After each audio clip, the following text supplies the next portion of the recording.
Hey, now it says we're live. Hello, everybody that might be watching us live. I am Jared Rasher. This is the What Do I Know About Actual Play series of videos. We are currently playing Shadow of the Demon Lord, and we are on session 10 of 11. We are closing in on whether or not our heroes save the universe or if everything completely blows up. Right off the bat, I put in my notes this time to warn people that Shadow of the Demon Lord is an adult and potentially explicit play experience, so therefore you might see blood and guts and horrible, terrible things going on. You won't see them unless something terrible goes wrong in front of someone's camera, but in theory, that might be described. So, the other thing that I wanted to mention, if you are watching this live, which is probably nobody at the moment, but just in case you are, or if you watch it today, this is Free RPG Day. Go on their website, find some store that's participating, go hang out there if you can, play a game you haven't played before. It's awesome.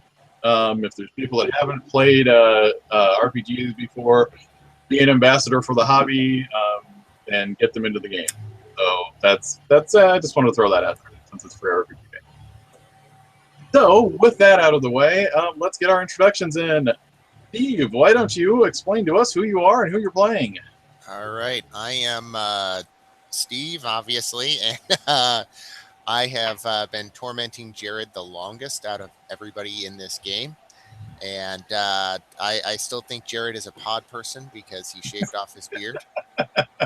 And yes, I always worry when he shaves off his beard because that generally means I have to grow one just to compensate. And so I am playing Abigail Tuller, a reformed prostitute who found faith in witchcraft. She tends to be our enchantress, trying to keep the rest of the party from being hit by the other beings, and also healing them when they do get hurt. So trying to be that kind of character. Okay, and Ryan, why don't you tell us who you are and who you're playing? And also, Ryan has less facial hair than he used to as well. That's true. That is true. This is true. I'm Ryan. I am now slightly less beardless than Jared, although he had more to begin with. I am playing Widow's Cry. He's an elf magician, spellbinder Morrigan. He recently picked up runic magic, so this could be entertaining. Yeah, he's out to make the world a better place for the Fae. All right, and Mike, why don't you tell us who you are and why people should know you online and who you're playing? I'm Mike Myler. Yet? Oh, yes, I do actually have something really awesome to share. Yeah, I'm Mike Myler, and I make campaign settings and write for many different game companies. Most recent thing that came out this week is the Mists of Akuma Eastern Fantasy Noir Steampunk setting for Shadow of the Demon Lord. Because I'm the first person to make a third-party book for Shadow of the Demon Lord, which I didn't find out about until yesterday, which is kind of cool to learn. Congratulations. And yeah, it's awesome. I'm sure the link will be available somewhere, but if you check it out, there's a 40-page preview PDF, which is like almost a fifth of the book because it's 250 pages. And yeah, it's great. It's awesome. Think like Ravenloft plus Afro Samurai with some Warhammer 40K elements, and you're pretty much in the right spot. Yeah, I'm very, very, very proud of Kuma, and check it out. But anyway, I'm playing Fringe, who is genuinely insane changeling. Yeah. She started as a rogue and a thief, but has gotten into biomancy. So she's got some artificer and engineer and psychic as well. She rides around on a weird, grotesque Cronenberg-like chicken hut, and will soon be constructing avatars of Cluck, the one true god, for he is both the chicken and the egg. Yeah. It's a catchy dogma. I know, right? I love it. All right. So then that brings us to Kevin. Why don't you tell people how you're internet famous and Oh yeah, tell the picture. what? Oh yeah. Illustration, dude. Oh yeah. I'm not sure how I can share that on here. I'll post. I'm definitely gonna post. I've already spammed it a bunch of times on Shadow of the Demon Lord anyway. So, hello, my name's Kevin Madison, and I am the host of the Dungeon Musings YouTube channel, where we play things like the new Conan game published by Modiphius, which I really fucking love. The Star Wars Fantasy Flight games. And a bunch of other random stuff. Shadow of the Demon Lord we run once a week. And, gosh, a bunch of other things. DC Adventures, Dungeons & Dragons sometimes. I am playing a Jotun Ranger Skald named Vigdis Magnuson, who is effectively the party meat shield. Abby kindly keeps him upright most of the time. Actually, I haven't gone down yet, so... I say that, somewhat foolishly because I'm pretty sure I'll die today. But I guess we're in the right place for it, so it won't be a long trip for me. Now, wait a minute. I'm prepared for that eventuality, too. Terrific. And actually, further to what Mike had said, too, Mike, it may interest you to know that in the free RPG spam that I got from... Drive-Thru RPG, Miss Akuma is like third thing down mentioned. Really? Yeah. That's awesome. Yeah. Holy shit. I picked up a copy, so it may have been their way of like, hey, take a look at what your favorites are doing, because their favorite thing often tells me shit I've already bought. Hey, look at this thing you bought. Wouldn't you like it? Exactly. Like, Drive-Thru RPG, your sales technique is terrible. I effectively have infinite copies of what you gave me now because it's electronic, so I don't need a second copy. Do you know if it was the 5e version they were trying to get you to pick up? Oh, maybe. It could be, because that's probably the popular version. There's like 3 adventures that are out now, and I'm working on a 4th. I haven't written, and I have all the art and the maps. I just have to lay it out. You know, and I will say too, like I picked it up earlier this week. I've only had a chance to really flip through it, but the amount of really cool content in there, like the amount of monsters in there alone, is fucking crazy. Yeah, I know. We went insane. There's like 25 or 26 different like clans and prefectures, and they each get at least 2 NPCs. And then we researched all of Asia and a little bit outside of Asia. Like you know what I get compliments on? The Tikbalang, the weird horse thing. Okay. It's from the Philippines, but like of all the monsters in there, that's the #1 thing that people are like, Tikbalang. I have no idea why. Like, I like all the robot stuff that's in there. Like, I'm a sucker for steampunk robots, so there's a ton of really cool art you can repurpose as well for that. That's kind of a nice dovetail with even if you wanted to repurpose that for the core setting for Shadow of the Demon Lord, because there is definitely steampunky elements and things like that too. So yeah, it's multifunctional. One, there's those ancestral advantages that you've got in there too. I mean, those things could easily be reskinned to be, fantasy, epic, legacy stuff too, right? Yeah. Yeah. So cool stuff. Okay. So now to get to our recap. Last time around, the party was attempting to kill an ancient troll and destroy the tablet that he is using to open rifts into the void to destroy the world so he can win in his fight against the elves. Win being in quotation marks. The path to reach him in the void led through the underworld, and the party found an entrance in the Forest of Screams. The witches of the Forest of Screams gave them masks to help them survive the conditions of the underworld, because the underworld tends to erode who you are and your little fleshy body if you don't have protection. The group encountered a Grim Reaper at the gate of the underworld and struck a bargain to destroy a mausoleum, which was magically warded against the nature of the underworld. The mausoleum is filled with magical treasures from an adventuring party that used to set up shop here and rescue souls from the underworld until something happened and that party was no longer operating anymore. Was it called the Underworld Railroad? Oh, goodness. Sorry. The group found magical runes on the outside of the building, which are part of what helps preserve that building. And then on the inside of the building, they found an inner sanctum that has those same preserving runes in a similar configuration, but it's inside the place. So far, the group has found a magical relic of the ancient elf wars against the trolls, as well as a healing cup sacred to the cult of the new god. The group skipped over that inner sanctum that they found and started looking at the next door over. And then this next part of the recap is not really a recap, but it's where you guys find yourselves now. You saw that inner sanctum door. You didn't go through it because you were thinking, that looks special, let's not do that yet. So you get ready to go to the next door. When you turn away from that door, you notice the front doors to the mausoleum are open. You do not see Father Stone or Kane. Uh-oh. And that is where we're going to start. What would you guys like to do at that point? Fringe will immediately complain that we should never let Father Stone out of the manacles, and that was a mistake. Oh, they're probably having a nice chat. Okay. I mean, if it's outside the barriers here, they may not remember that chat shortly. That's a good point, Victus. That's actually way. That'll just be Kev saying that because that's too clever for Victus to say. So, I mean, it's up to you. You don't have to necessarily do anything with that. It's just you do notice that information. Well, Victus spends a moment saying sorcery, and then kind of looking around, trying to figure out what where the attack's coming from.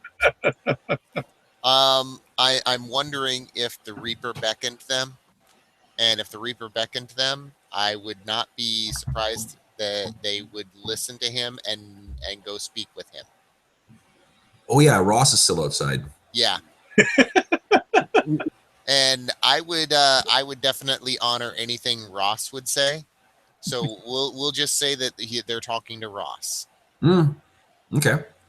So our next, sorry, how many more rooms are there that are on the kind of the spokes? Set up on like this hexagonal thing. So there's that inner sanctum, and then there's 2 more rooms on this side that you guys haven't been in yet. Okay.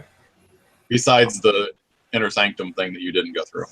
And there was, Jared, there was some kind of weird, like, not force field, but like there was some kind of runic thing between the hallways, right? Each door has had a little bit different thing. One had the spikes that were poison. The other one had the field that rapidly aged you. So I took a specialty for doing damage against lintels, but I guess I won't need that anymore.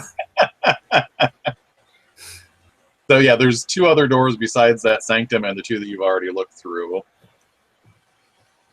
All right, so let's go with the one closest to the exit to the whole place. Okay. So you're skipping the one that was right next to the sanctum and going straight to the one that's next to the exit. Do all these doors look the same?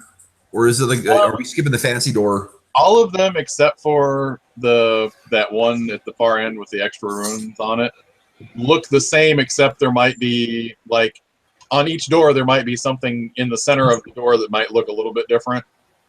Okay. But other than that, the doors are all pretty much the same. Okay. All right. Should we get someone who's more magically inclined than Vigdis to see if there's see what horrible thing awaits us with this door? Yeah, I will check the door for traps.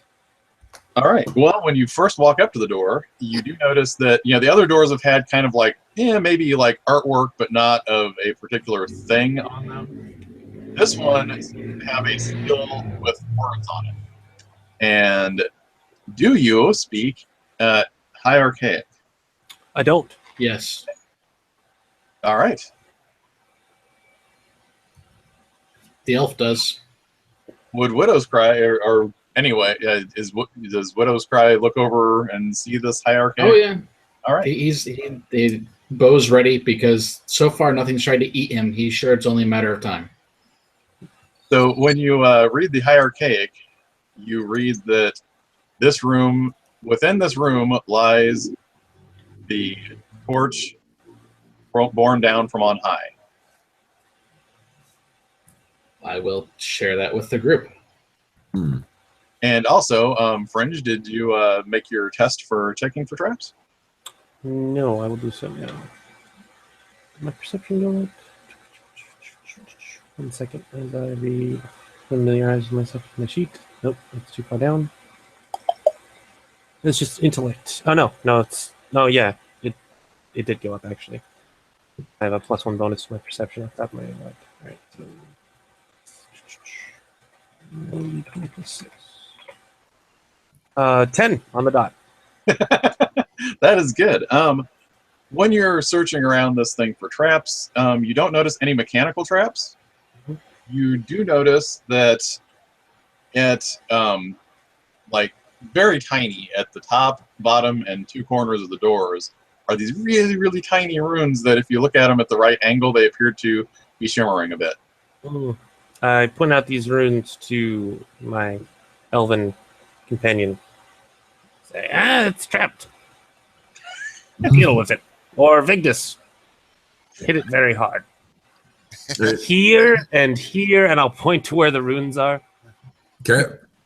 So Vigdis starts picking up his sword as if he's going to smash the thing, and he stops and thinks for a second. He looks at Abby for approval. No. Lumps his shoulders and puts his sword back down. Can we figure out what the runes do? Sure. Anybody that has some sort of magical training can make a test. All right. Hey, that's me. Yeah. Yes. That may be. I got an 18. All right. Did anyone else get a successful? Yep, 18. Vigdis did better than I did. Yeah. You might have seen these somewhere because they're runes. You know, it's more of We a. are people, so Yeah. Yes, this is true. I got a 13. Okay, so you get a pretty good idea then between all of you looking at them. You know, one of you says that's the blah blah blah rune, and that is the blah blah blah rune. And you know, as all of you identify these things, they're basically forming a circuit. If one of them goes away, the thing won't go off. Trying to remove one of them could be tricky and could set it off. But if you could scrape even one of those four off, it breaks the circuit. And essentially what will happen is if you attempt to disturb the door, then there's going to be a big whoosh of flames that come out at you. Foosh doesn't sound good. However, Vigdis has already proven that he can break things, so he could take off one of them on the sides by simply breaking the rock on the side of the door. Yep. So in order to do that precisely without setting off the trap, I would say you will probably need more of an agility test than a strength test. Okay. Widow's Cry stand in well clear. Yeah. If you're assuming that it's going to blast out in a cone, you could stand in the kind of entryway to since that's right next door. Mm-hmm. This is why Vigdis gets paid. So I mean, I am the guy supposed to be in the way of the harm. So is anyone other than Widow's Cry going to go into the opening hallway to get some cover? I will get cover. Do we have fortune right now? I don't remember who had fortune and who didn't. So I do not. I believe that Vigdis does have fortune. yeah, I'm thinking Vigdis is the only one that didn't spend it last time around when everybody got it.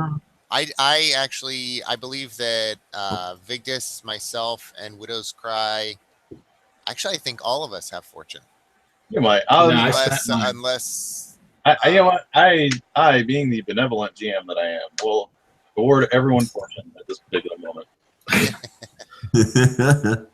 All right. Well, Vigdis is feeling lucky then. So he starts humming out a little, Jotun ditty, because you whistle while you work as a Jotun, and is that the prayer that priests do to give the bonuses? That's an at-will thing, right? yes. Do you be able to lend me a little aid here? Because I'm not the most agile cat. So.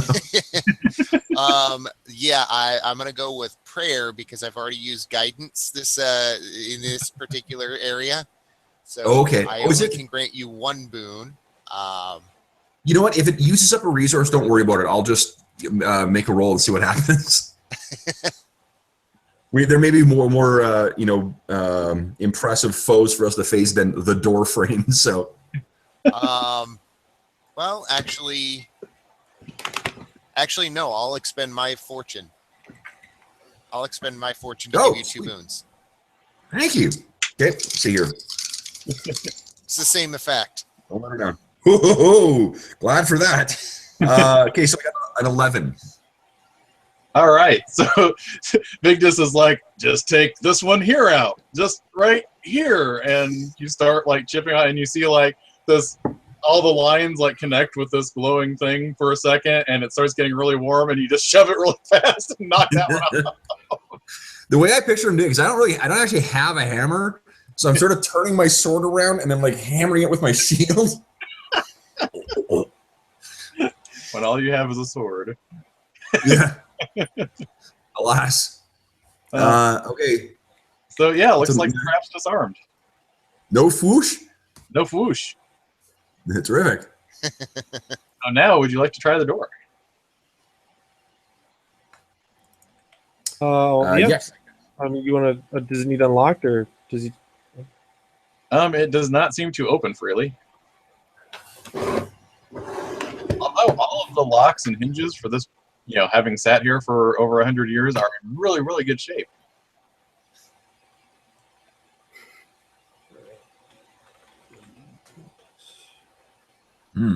Sorry, the door did not open? No, No. it is still locked. I think this turns to you guys as I think we're doing this wrong. Fringe shambles up and then rolls very poorly on her open lockpick check.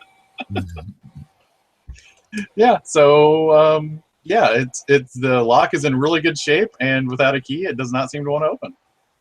Give Would me those, anyone else like to Fringe. try that, or should Vigdis use his lockpicking skills? Give me that fringe. She looks at you like you're insane. Says, what did you say? Give me those lockpicks. How do we tell that from every other look that Fridge gives us? Abby does have a criminal background, and Go she's on. had to get out of a couple of places. Yeah. So she's going to make the attempt. No, I think I have a plan. So No, she doesn't succeed either. I have been a while. also burgled.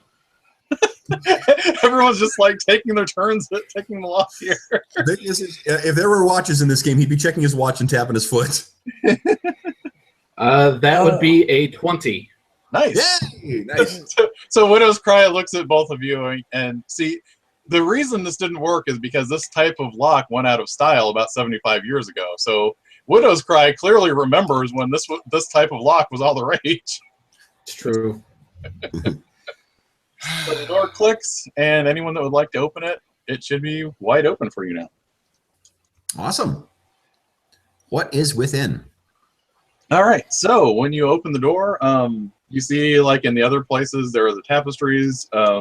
This particular room, instead of just showing one person, you see like a party of people. You see like a couple of clockworks and some pale guy with long black hair and another guy in robes, and then an elf. And if you guessed, it might kind of look like, the group of people that have been depicted on all of the other things, except you don't recognize the guy in the robes or the guy with the long black hair.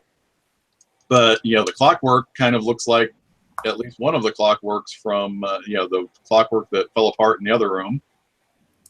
And in the center of the room, there is just a stone table, and there is a spear lying on the stone table.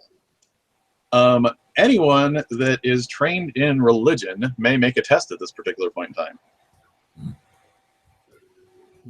The one thing I have not been is a holy man. Huh.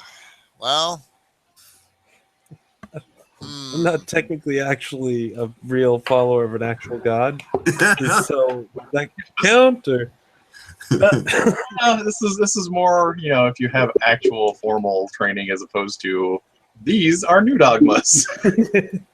Well, I have training as a priest, but no profession as a religion. Yeah, I'll let you make your check. I mean, especially since you're a priest of the old faith, All right. witchcraft, I should say.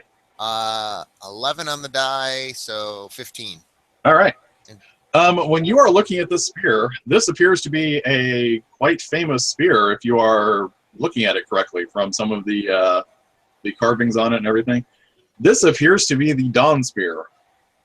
The Dawn Spear was used to fight the Witch King way back when the Witch King was a thing on this continent. And this particular spear was blessed by the Queen of Summer. Hmm. So it actually has, in theory, according to the myth, it has touched the sun and has a bit of the sun within it. Ooh. I remember the Witch King's dungeon was brutal. Wait, I'm thinking something different. So this would be like a holy artifact to like the Old Faith. Yes. Wow. Wow.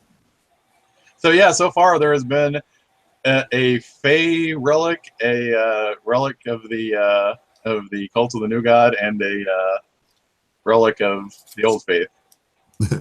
Victus finally puts 2 and 2 together, and he's like, "Ooh, let's look for the big door." Just a second here, Vigdis. We've got All one right. more door. Whew. All right. So the Dawn Spear is going to be a little hard to get past past Ross, but yeah, we're going to take that with us. He didn't necessarily tell you couldn't take anything out of here. He just doesn't want this place standing anymore. Oh. You were just afraid that if he could wipe something off the map, he wasn't going to stop and let you pillage before he wiped it off the map.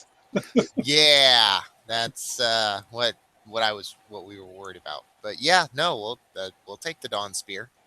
All right. So if you grasp the Dawn Spear, you get a feeling for what it can do. It can Okay. dead light in a 20-yard radius. And whenever you do an extra 1d6 damage with this spear, beyond what a spear normally does, and it does 3d6 extra damage against spirits and undead. If you make your attack and your total is 20 or higher and exceeds the target by at least 5, you and every sighted creature within 10 yards of you must get a success on a perception challenge roll or take 3d6 damage and become blinded for 1 minute. Sure.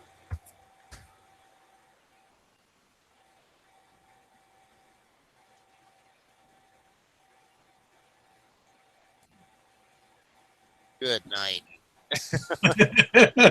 So it does. So the spear itself does 2d6 damage. Yep. That's nice, actually. Or if you're fighting undead or spirits, 46.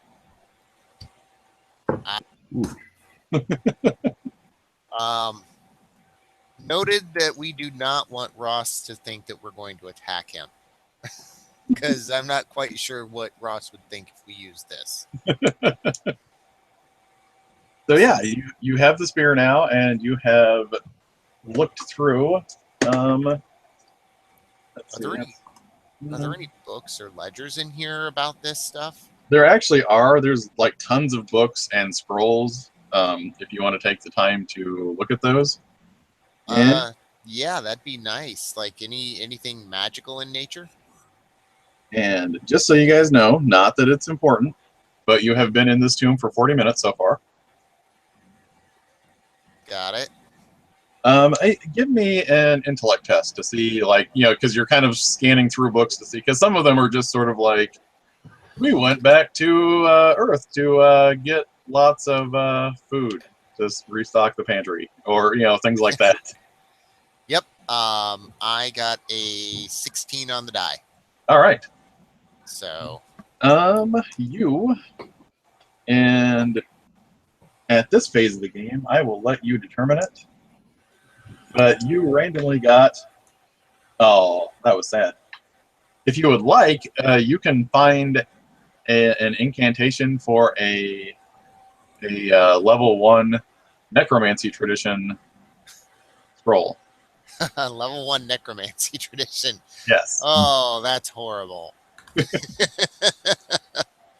You can keep looking in this room for more stuff. It's just, as you're going through all the archives, it was just sort of like, oh, this looks useful. And it was kind of like a loose page that you could read from that's actually an incantation. Okay. So yeah, we got some necromancy going here. I'll look I'll look for one more. Okay. But yeah, level 1. Yay. The I'm person guessing something like Harvest Soul or something like that. The person who's buried here was a Radiant Necromancer. Yeah, Radiant Necromancer. Some impressive cross-classing. Yeah. All right. So it will take a minimum of 10 minutes to successfully look through useful stuff again. So All this right. is like bad And poetry that got collected and things of that nature. So I another rolled an test. 8 on the die, which gives me a 12 total. All right. This time, that is a level 2 life tradition. Ooh, I could use that. Oh yes, and I will let you look up whatever necromancy or life tradition you would like to find and say that was what the scroll was. The level 2 life tradition, Vitality Burst, Okay. because that one's handy. So yeah, And it does seem like something adventurers that are trying to plunder souls would probably be having hanging out in their place. so yeah, and having Vitality Burst and knowing what Vitality Burst does myself, not having to cast that, very handy.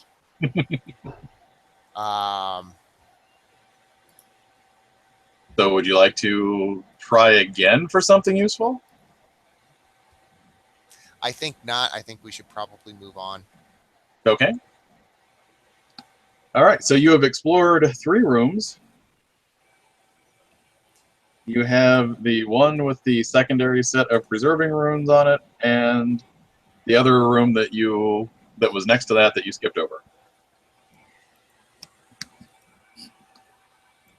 Yep. So which one would you like to go to? Not the special one.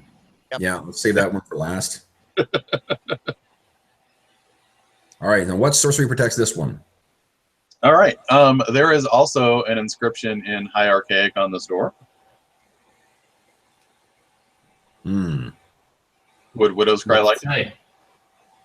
Sure. Widow's Cry, when you read this one, despite it's chiseled into the door and it looks really nice and formal, but basically what it says is the rotten bastard can rot in his prison for the rest of his eternal life. Yeah. Eternal life. Okay, let's get our weapons ready.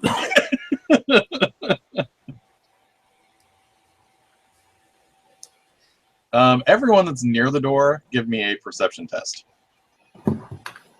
And no. Yes.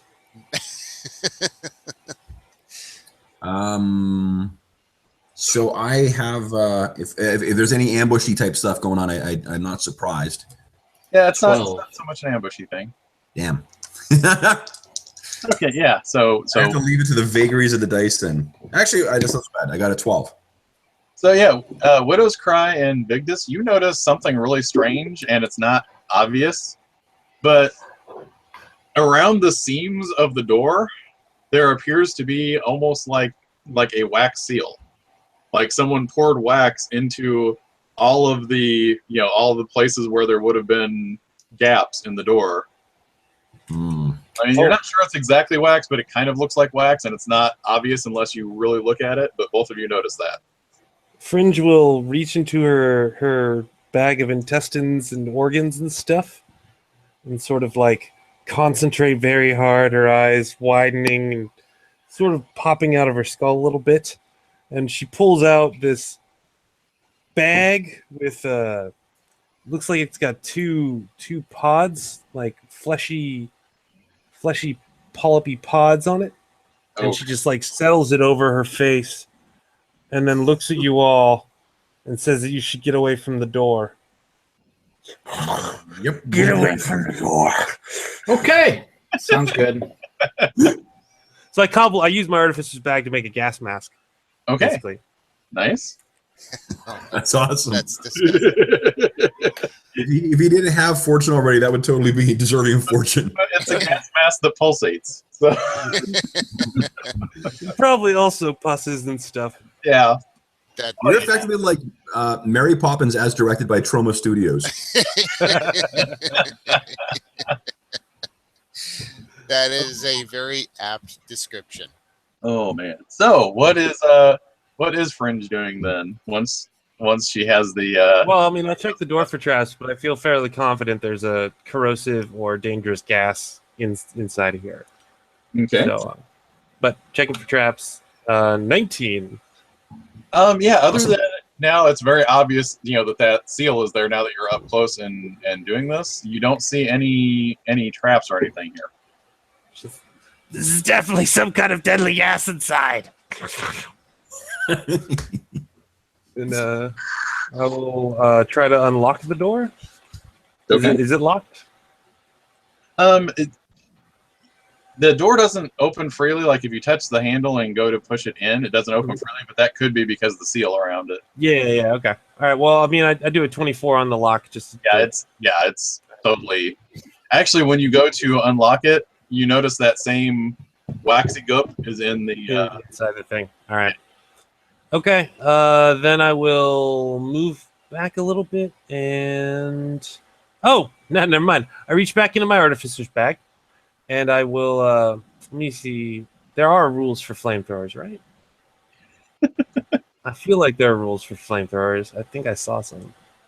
I'm sure I have enough gold because I took that heroic epic hero dude and I put it in my fucking artificer's bag. So if there was a flamethrower-ish thing in the one thing. No, there's like an invention like thing that came out for the insupposable instruments or whatever it was.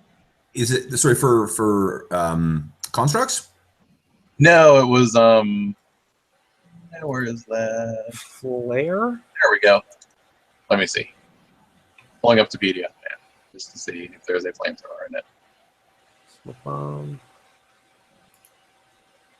I unfortunately did not make flamethrowers in Mr. Kuma. Now I feel stupid. Don't say that. We're live. You mean there's awesome flamethrowers in there? Buy it now. Yeah, I'm not seeing a flamethrower. Let me see. Alchemical items. I mean, I have a spell I could use. I just don't want to use it. Yeah. All right, I'll just use the spell. So Yeah. I'll get however many feet away I need to be. Let me check here. I'll get a couple yards away, like 3 yards. Okay. Is there enough space for me to do that and still see the door? Yeah, pretty much, yeah. Okay, cool. Then she will like reach into her bag and pull out this cylindrical pink thing with like lots of what do you call them? Sea anemones have them. What do they call those things? Tentacles. Are those tentacles? Okay, we could say them tentacles. So tons of tiny little tentacles on it, and she'll like massage it, and it'll like cough a couple times, and then spit out 3 like flaming balls that slam into the door and deal 3d6 plus 3 fire damage. Okay. Just directly to the door? Yeah, well, I mean, I gotta get the wax out, so I figure Okay. melt it. So yeah, that hits. Just for fun, give me how much damage you did to it. 13. So yeah, that pretty much blows the lock through and knocks the door open from its hinges. As soon as the door, kind of creaks open a little bit, Vigdis, you have a bad feeling about this? Uh-oh. I always knew I was the Han Solo. So as soon as this creaks open, there is a mist that starts flowing out into this open hallway. Okay. I'll step forward from everyone else and get my shield up, kind of ready to face whatever foe may be coming. And Vigdis, you are not surprised by this. You know that this thing is a bad thing. Everyone else can probably surmise that it's a bad thing because Fringe has already been saying, I think there's going to be gas coming out. But the gas goes to the opposite side of the thing from where it was at, from this room where it was imprisoned. And it coalesces into a physical form. You see a tall, handsome man with long black hair. He He would be handsome, except that at this point he's very gaunt.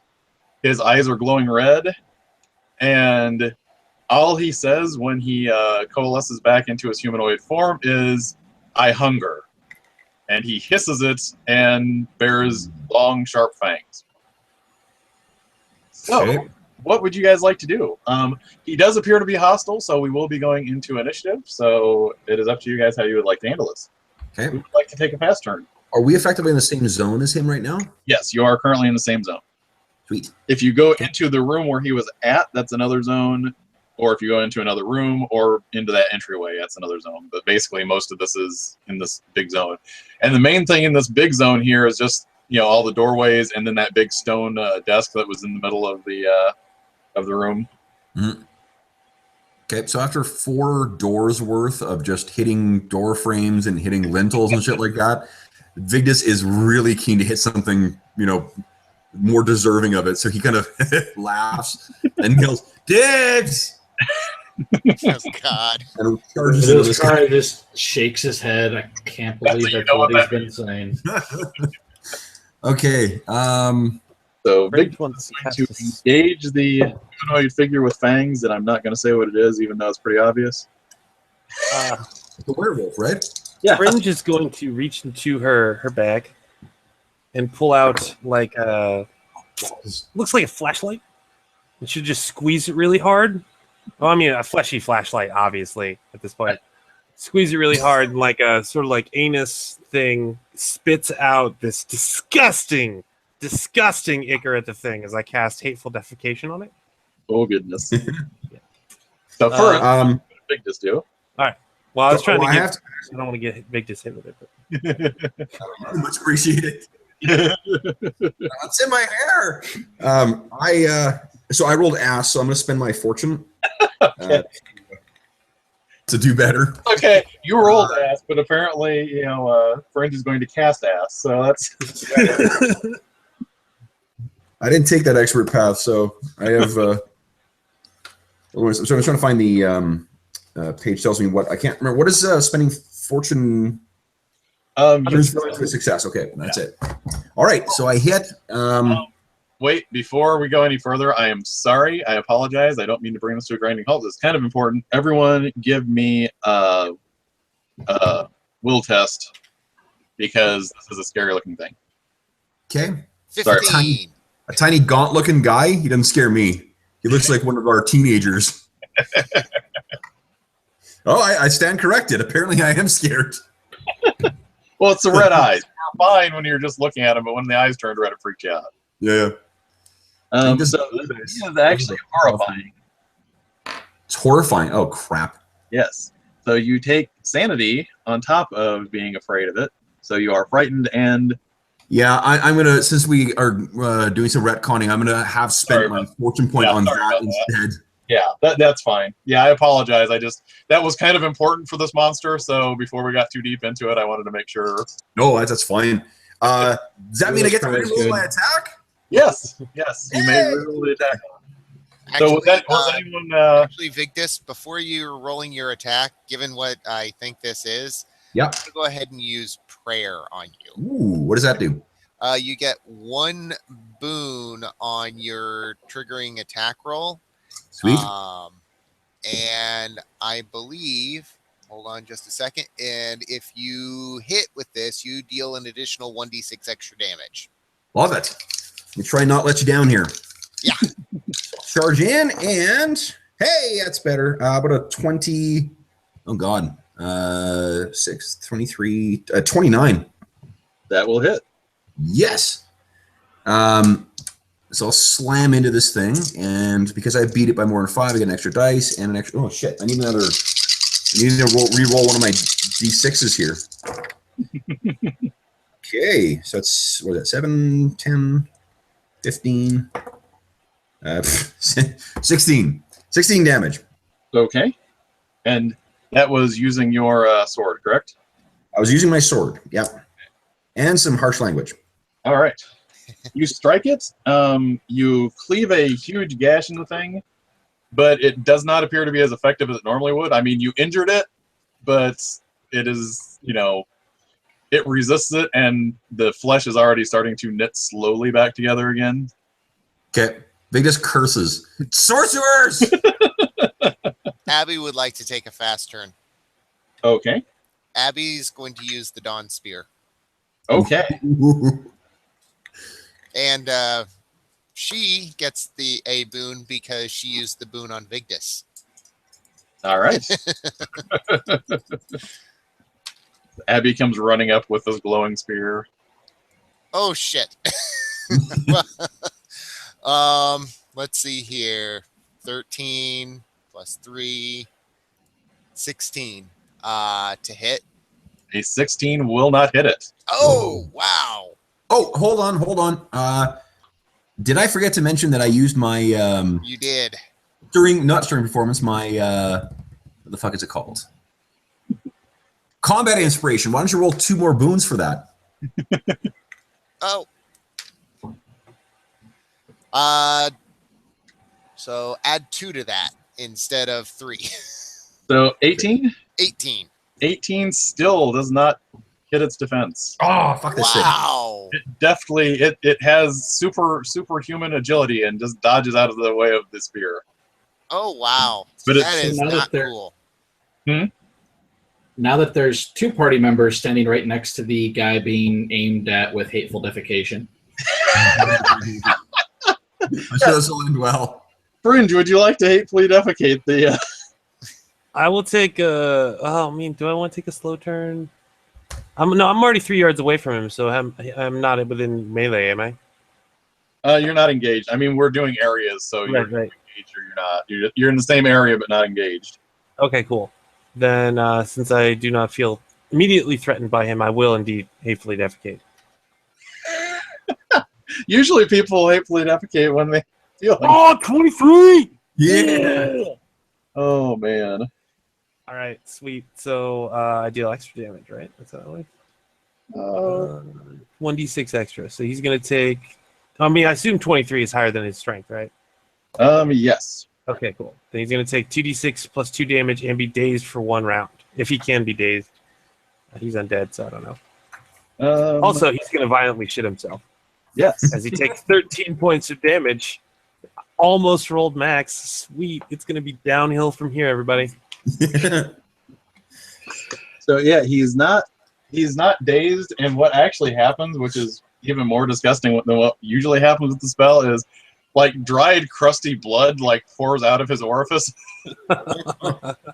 That's horrifying. Okay, this is unfortunate. Each creature within 2 yards must make a will challenge roll or be impaired for 1 round. I'm sorry about that. That is okay. So how much damage did you do again? 13. Okay. I rolled better on that than I did on my attack roll. Yes. So I put my last advancement into will, and I'm glad I did because I just barely passed. I rolled a 16 on the die, so I'm good. So what you're saying is Victus clenches. Well, it's just, at this point, when creatures, violently shit themselves next to me, it's just really another Tuesday. All right. So Widow's Cry, would you like to take a fast turn? No. All right. So then it is, since it's got people right in front of it, it's going to go ahead and take a fast turn, I believe. And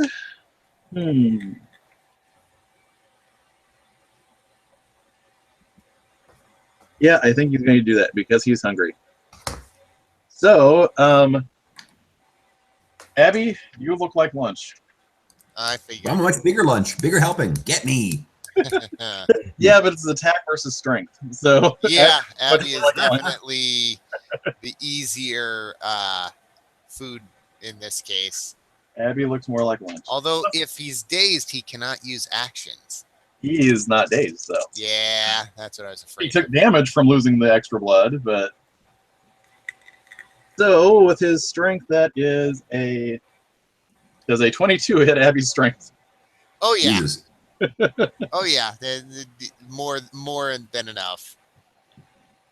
All right, so Abby, you take 8 points of damage, and you are fatigued Mm. And he actually starts looking less gaunt. And his wounds start closing up a bit faster. I hate healing monsters so much. Yeah. And I believe that is, yes, that is it for him this turn. Okay. Because he only gets one attack because he did the blood drain instead of just tearing into you guys. So that is all the fast turns. Widow's Cry.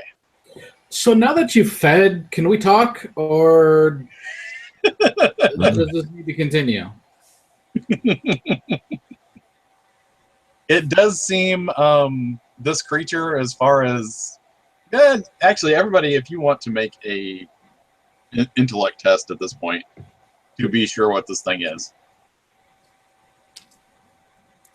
19. Roll a 5. So it's a unicorn, right? Yes, it's a unicorn. Yes. Abby, with that test, you're pretty sure that if this thing has been locked away for a good amount of time, you're pretty sure it's a vampire, and if it's been locked away this long, it's probably so hungry that it is beyond reasoning at this point. Got it. So if you would like to impart that to everyone else. I would. So Kill it now. that having been said, Widow's Cry, what would you like to do? Does a 24 hit it?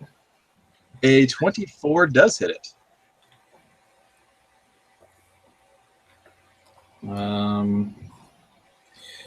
That would be 10 points of arrow damage, All right.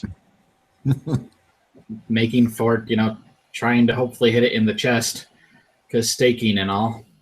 Mhm. Indeed. So the arrow sinks in. It does some damage, but again, because it didn't, quite hit there, it didn't stake him out. So, end of round. There is nothing going on that triggers the end of round. So now we are in round 2. Who would like to take fast turns? I would again. Actually, Vigdis, Yeah. take my spear. What does your spear do? Again? Bad things to undead things. This Okay. is an undead thing. Yeah, it does. It does 46 damage base against undead. But I mean, I'm a Jotun, so effectively it'd be like, Well, yeah, it's more like a little stabbing spear, but it's 46. It's magical, right? Yes. It's Yeah, magic, okay. and it'll fry this thing. Okay. So that she does less damage than what I'm doing right now, but it probably is Going to get past its you resistance. can't heal from it then. So yeah, so I'll just I'll drop my sword, I'll grab the spear, and I'll try and jam the spear into this thing. Okay. And also, like, I'm gonna try and yank it off of Abby. You have to pay for that. Okay. Oh shit! I forgot to roll my. Come on. Nope. All right. So I don't think I hit because I only rolled 16. That does not hit him. Damn it. Oh wait. What about your prayer? Do you? I know I'm thinking wrong. Wrong system. Sorry. Looking for. Oh, hold up. I get an extra because this thing is not my bastard sword is whatever the thing is that imposes 1 bane. So I've actually got an extra boon on this, which is not good. So. All right. Would anyone else like to take a fast turn? So again, like, the spear looks really intimidating with the glowing light, and you notice, like, anytime it gets near his misty stuff that's still flowing off of him, it sizzles it. But you guys keep, like, stabbing the door behind you. Well, for me, it looks like I'm carrying a little wand. Yeah, this is just kind of like, Expecto Patronus. it's my stabbing stick. Yeah, that's. So would anyone else like to take a fast turn? Abby would. Okay. She is going to step away from the vampire. And cast Cure on herself to get rid of the fatigued condition. Okay. because having somebody tired is not a good thing. Mm-hmm. Widow's Cry will take a fast action. Okay. You know, I was going to save this for Earth was behind the bigger door, but triggered action to empower my weapon, and then a regular action to cast Runic Weapon. All right. And that's my entire All right. But That is Widow's Cry. turn. it sure looked cool. And Fringe you'll de-fatigue yourself. is going to like turn away and crouch, reaching down to her belt and pulling out her like real pistols, and then use a triggered action to like take this guy's appearance, and then Okay. like spin around and stand up and be like, "Brother!" Actually, I don't think you can because he's not living. Oh, let me see. Does it have to be a living thing? Target living creature. Oh, that's too bad. All right, well then she'll still shoot him with her gun. Although that brings up an interesting thing. If you ever run into a vampire in a social situation and you didn't realize they were a vampire Yeah, you just try to do it. and you tried to turn into them, Changelings playing in vampire campaigns, take note. We have found a loophole in the system. vampire detection. All right, so I get my trickery and a +5. Huh. 5 plus 1d6. Shot. 28, which means I get a second action, so I will also shoot with that. That's Okay. second action. And I have a second trickery around, so I'll be using that too. All right. 26, so I blow this motherfucker out of the water. Boom. Rogue Cunning does 1d6 extra damage, and there's something else that adds damage to that. Dirty Tricks, so 2d6, and then the shots are 2d6 of 4d6 pop. 4d6. 20 and 14. All right. And again, you shoot it. It tears away part of its flesh. It actually has wounds. So you injured it, but the wounds are closing slowly. Of course. Of all the people to be carrying like holy water or weapons or something, like I think Fringe is Yeah. Yeah. King, get back here. Unless you could make like eggs into like holy water, and then I could see you egging someone to do. yeah. Making like us. Oh wait, I have a bone arrow of the Fey Lord. I forgot about that. That is the thing. So I mean, I have a bow. okay, so everyone's taking their fast turns. Now we are back to the vampire's turn, and he's been injured and he's still thirsty, so I think he's going to go after Abby. Yeah. So Abby, I'm sorry, you're the most appealing target for a vampire. That means he has to move to get to her, right? Because she moved away. Well, I was going to ask that because if she literally moved away, he could swipe at her. So I assumed she was just kind of like, it was more of a positional thing, like I'm taking a breather. You know what I mean? Yeah, it was. Okay. Otherwise, he would have like slapped her down. Unfortunately. Yeah, I was not trying to get hit by the vampire again. Sorry. Does a 19 hit Abby's strength? Sadly, more than enough. I will say this, it's probably good that you removed your fatigued, because if you're already fatigued when he does this, you have to do something else. So, in this case, you take 8 points of damage, and you're fatigued again. Of course. And again, his wounds start to close up a bit.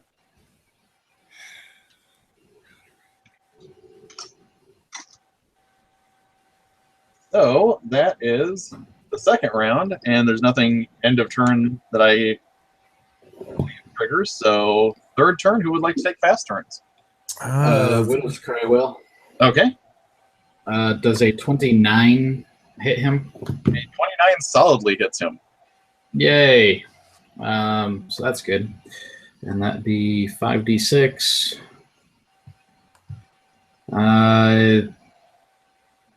21 points of runically inscribed empowered arrow damage. He does not look happy with that. That, while not staking him, it landed uncomfortably close to his heart, and you see like this pulse of energy go through all of him for a minute, and he is visibly shaken, and you get the feeling that actually did full damage to him. Nice. That's the highest I can actually roll because I not only got a 6 on the boon, but a 20 on the die. So Does a next 20 hit him? 20? A 20 does hit him. Excellent. I like hitting things.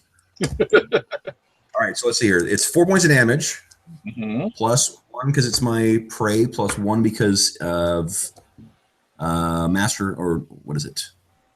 This is my Jotunness. Combat expertise, I mean. I think that's it. Okay.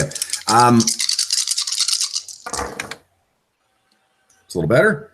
So it's 10, 21, 24. All right.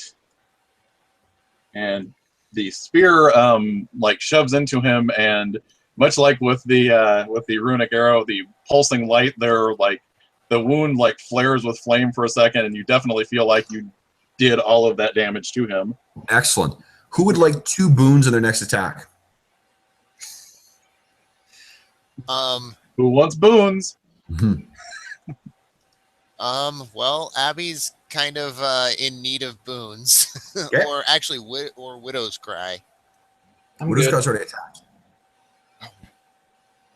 So either Fringe or Abby will take 2 boons on their next attack on this. Well, I have to check this. This is. Oh yeah. Okay. All right. I'll take that. Okay. All right.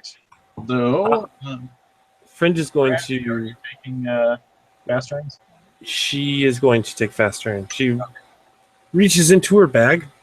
Now this is a forbidden spell, so does my Necromancer's Implement boon also stagger with the 2 he just gave me?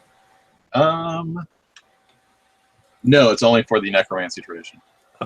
Oh, I thought it was for the forbidden tradition. Oh, was it? Okay, if it's for any forbidden, then yes, it does. Okay, so then I will definitely be. Okay, so she reaches into her bag and pulls out like a ball-sized thing of flesh and teeth. It's just like gnashing and drooling everywhere. And she will throw this at the vampire. Fight vampires with weird-ass mutations. All right, I'd have to roll horribly to miss. 24. Nice. This is one of those cases where, like, I think Fringe actually looks scarier than the things that are causing frightening checks.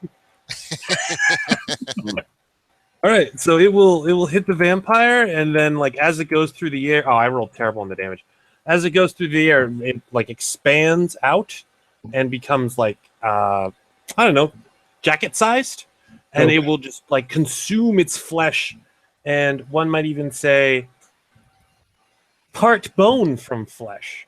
That is the casting I just did. However, I rolled a bunch of 2s and 1s for damage, so it's just 16 points of damage. Oh, okay. It's terribly disappointing. Yes, that thing like lands on it and starts tearing, and you can see like the bloody, not super wet bloody, but you can see like the bloody tendons and muscles underneath the skin as it tears away part of his flesh. That's my blood. Yeah, yeah, because most of the other blood he still had left kind of went in the powdered form before. So After it does a bunch of biting, it'll just like cease to exist. It'll corrode and bubble and hiss away. all right, Abigail, are you taking a fast turn, or I'm thinking right now. you could? I mean, you could just spend a whole turn just not doing anything else and getting away from him, so he doesn't savage you. That's what I want to do, but I would get attacked once I moved away. Well, no, I can't remember what it's called now. I mean, if I can withdraw away from this thing to a safe distance without being attacked, that's what I would like to do. I believe You guys have not withdrawn so much that I can't remember it offhand. I'm pretty sure there is actually an action that lets you do that. 10 sessions in and nobody's withdrawn yet. Because we're not cowards.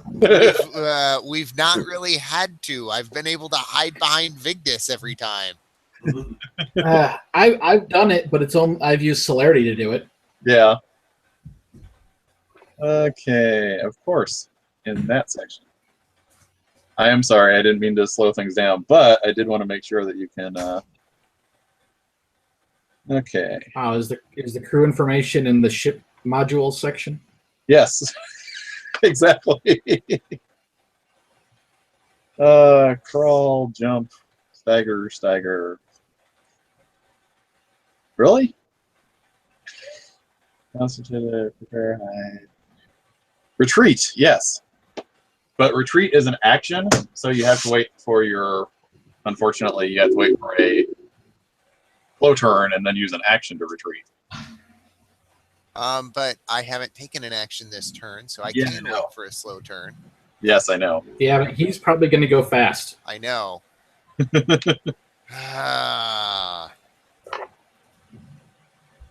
Yeah. And he is a lot more powerful than I am.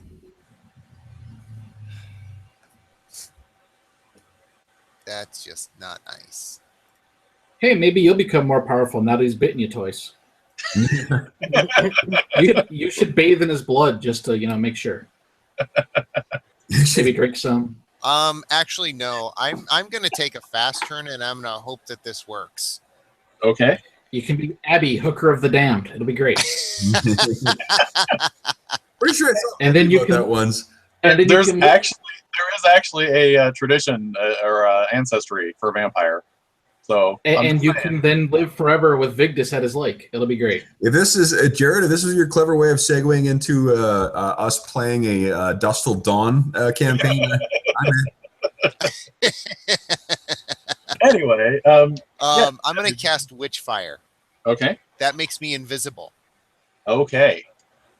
That's And then I teleport within one open space within 1 yard of the fiery ball, which will be on the opposite side of the fiery ball from the vampire. So you are invisible and no longer engaged with him. Exactly. Nice. That seems like a solution. Exactly. And then I can make an intellect or will attack against the target's agility with 1 bane, since I'm fatigued. But if I hit him, he'll take 2d6 damage. Okay. Hey, that was horrible. I rolled a 0. Okay. Well, that is a number that does not hit his defense. Yeah, it is. 1 and 1. Yeah, that was awful. But I think the important thing is you went invisible and teleported away from him. It is. But that allows me to get further away and other things. Indeed. So Abigail teleported away. The flames, he's once again used his supernatural speed to dart over to the side. So I believe that brings us to his fast turn. Yep.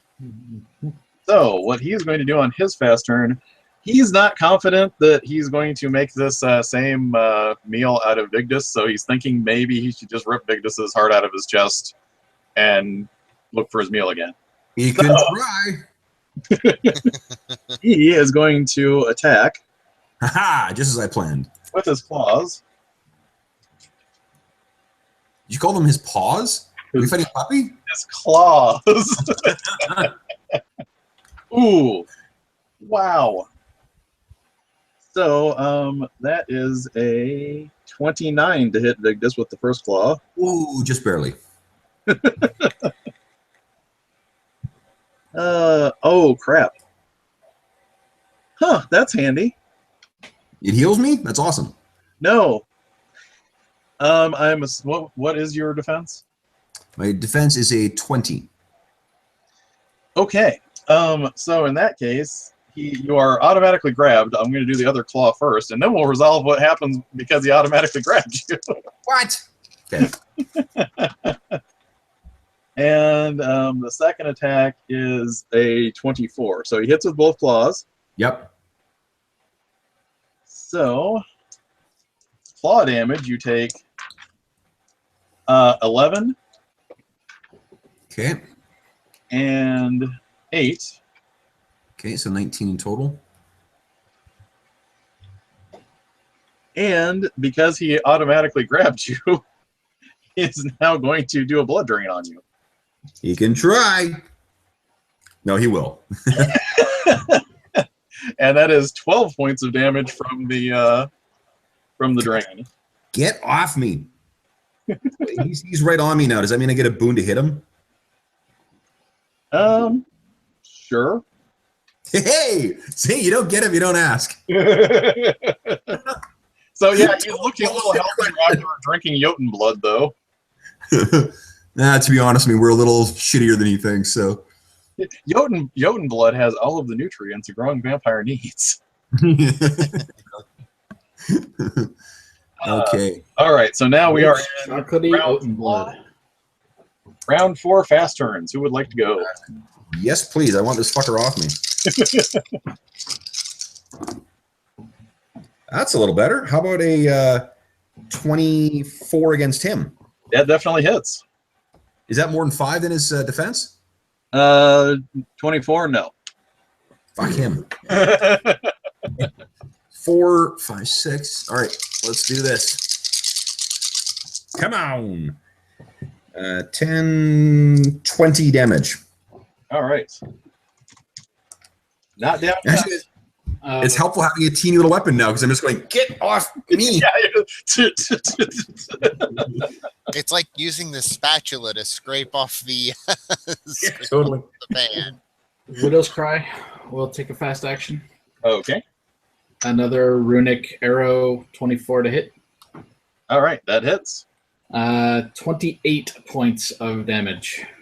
All right. So when Widow's Cry does his 28 points of damage, like Big just is stabbing him with a spear that looks like a tiny, stabbing stick, and the vampire kind of staggers back for a second, and Widow's Cry gets this perfect shot, and the shot lines up exactly, hits him right in the heart, and pins him to the door behind him.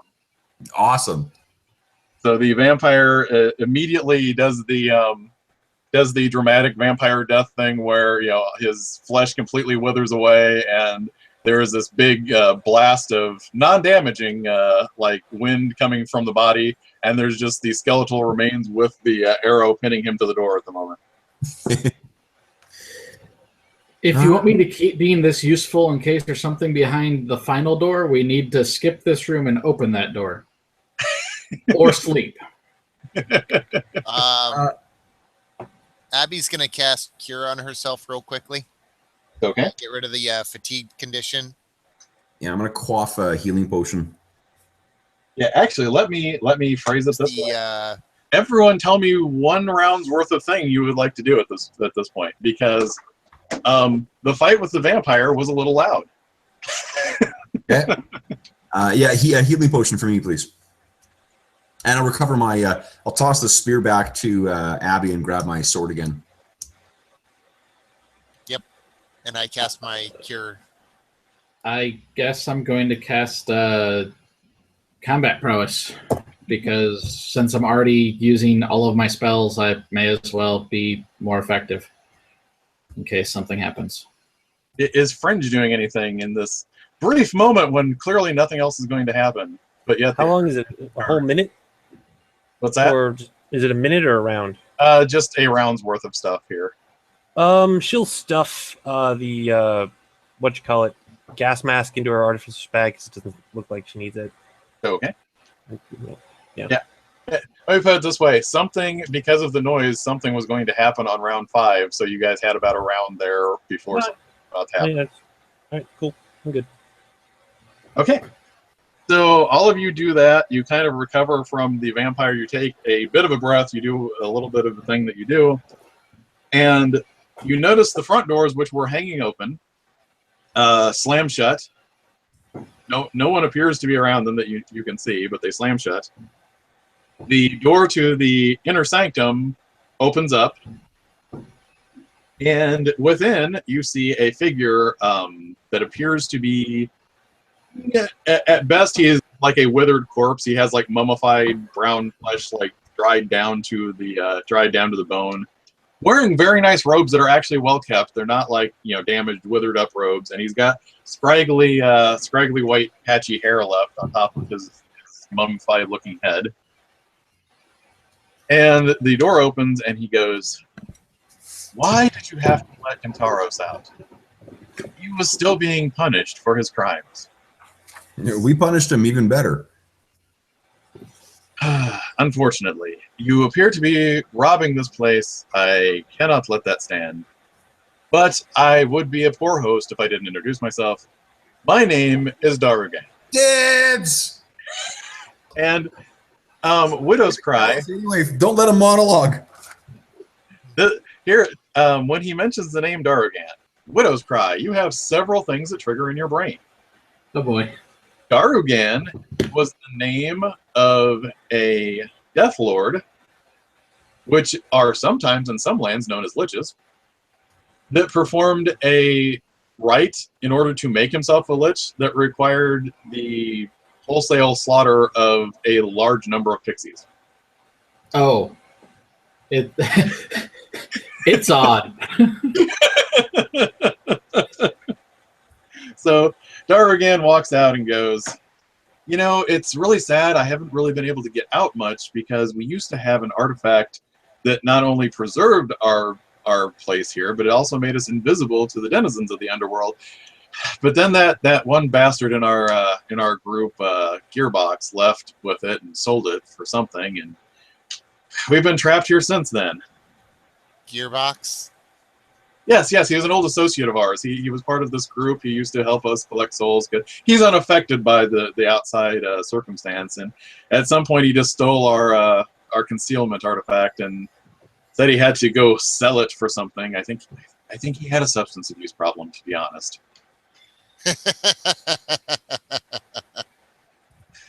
So, on that note, everyone, if you could, give me a will test, because despite Darugan being nice and introductory, he looks extremely scary. Check dice. 13! I get a 7, and I already spent my fortune to avoid being feared by the vampire. Yeah, I rolled a 5. So, Fringe and Vigdis, you $16. both take a point of insanity on top of being frightened. Yep. And you will be frightened for, wow, 3 rounds plus your insanity score. Oh, that's not good. Yeah. Yeah, pretty good. So I'm frightened for effectively a week and a half. Yeah, about a minute. Or 11 rounds for me. Yeah. Oh, man. So frightened creatures make attack and challenge rolls with 1 bane. Frightened creatures cannot take fast turns. Okay. Just as a reminder, because that always gets me backwards. So, that is what spent like a week removing insanity from Vigdis. Sorry, Fringe. You're not touching my insanity. Just to double check, nobody has hit their willpower threshold, correct? For their No. I'm not yet, no. Okay. So we don't have to roll on the madness table quite yet. You mean we don't get to? Yeah, we don't get to roll on the madness table quite yet. So anyway, yes, Darugan introduces himself. He looks very creepy. I mean, his robes are billowing, his hair is billowing. He's got the deep sunken eyes that are like that cold blue pinprick of light in them. And those eyes just bore right into Fringe and Vigdis, and they can feel the cold, clammy hand of death upon their souls. And at that point, who would like to take fast turns? I'm still invisible. I still have Witchfire. Yes, you are. I'm too chicken. Yes, pronouncement of doom, which might not be the most effective thing to do because it's only a will test, but it's the appropriate thing to do. And sadly, I can't use apparently fortune to make him fail. And I technically, tried. he's one area away because he's at the entrance of his sanctum. So, you know, the hallway is one area, his sanctum is the other area. So, yes. So he needs to make a will test? Yeah. I will move. Actually, I have to make a slow because I have to go into his area. Ah, okay. But yes, he will make that will test. So Okay. hopefully he fails. Okay, so that will be a slow, but that's what you're planning. Abby, are you doing anything on a slow turn or on a fast turn? At this point, does Vigdis look like he's still hurt at all? Yes. I still have 15 points of damage. So what she is going to do, I wouldn't expend a big heal on me. Like I got 67 hit points, or health. Oh no, I've got that vitality burst incantation. She's still hurt from the battle. Oh, I see. Okay. With the vampire, so she's going to cast vitality burst, and Vigdis and she will heal from their healing rates. Nice. And Thank you for that. that'll be what she does this round. Yeah, I need hit points. Okay. So that would be, so Abby's doing that on a fast turn. Yeah, because I don't think I can do anything else. I would move the fire closer, but I don't want to mess with this thing. Okay. So a slow turn, Widow's Cry is going to move in there, and I will make his will test.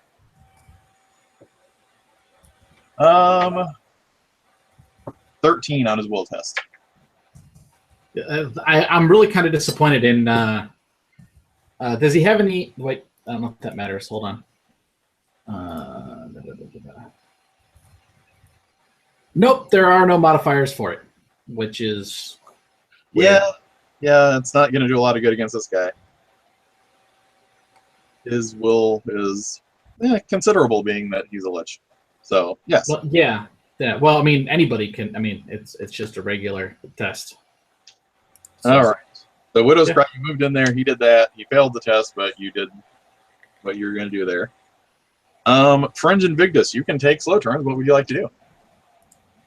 I am just slightly preoccupied because we just unlocked the Shadow of the Demon Lord stretch goal for Book of Exalted Darkness, and I have to go around the internet and scream about it. So I'm going to go last every single turn. Okay. So Fringe will be taking a slow turn in a moment. Vigdis.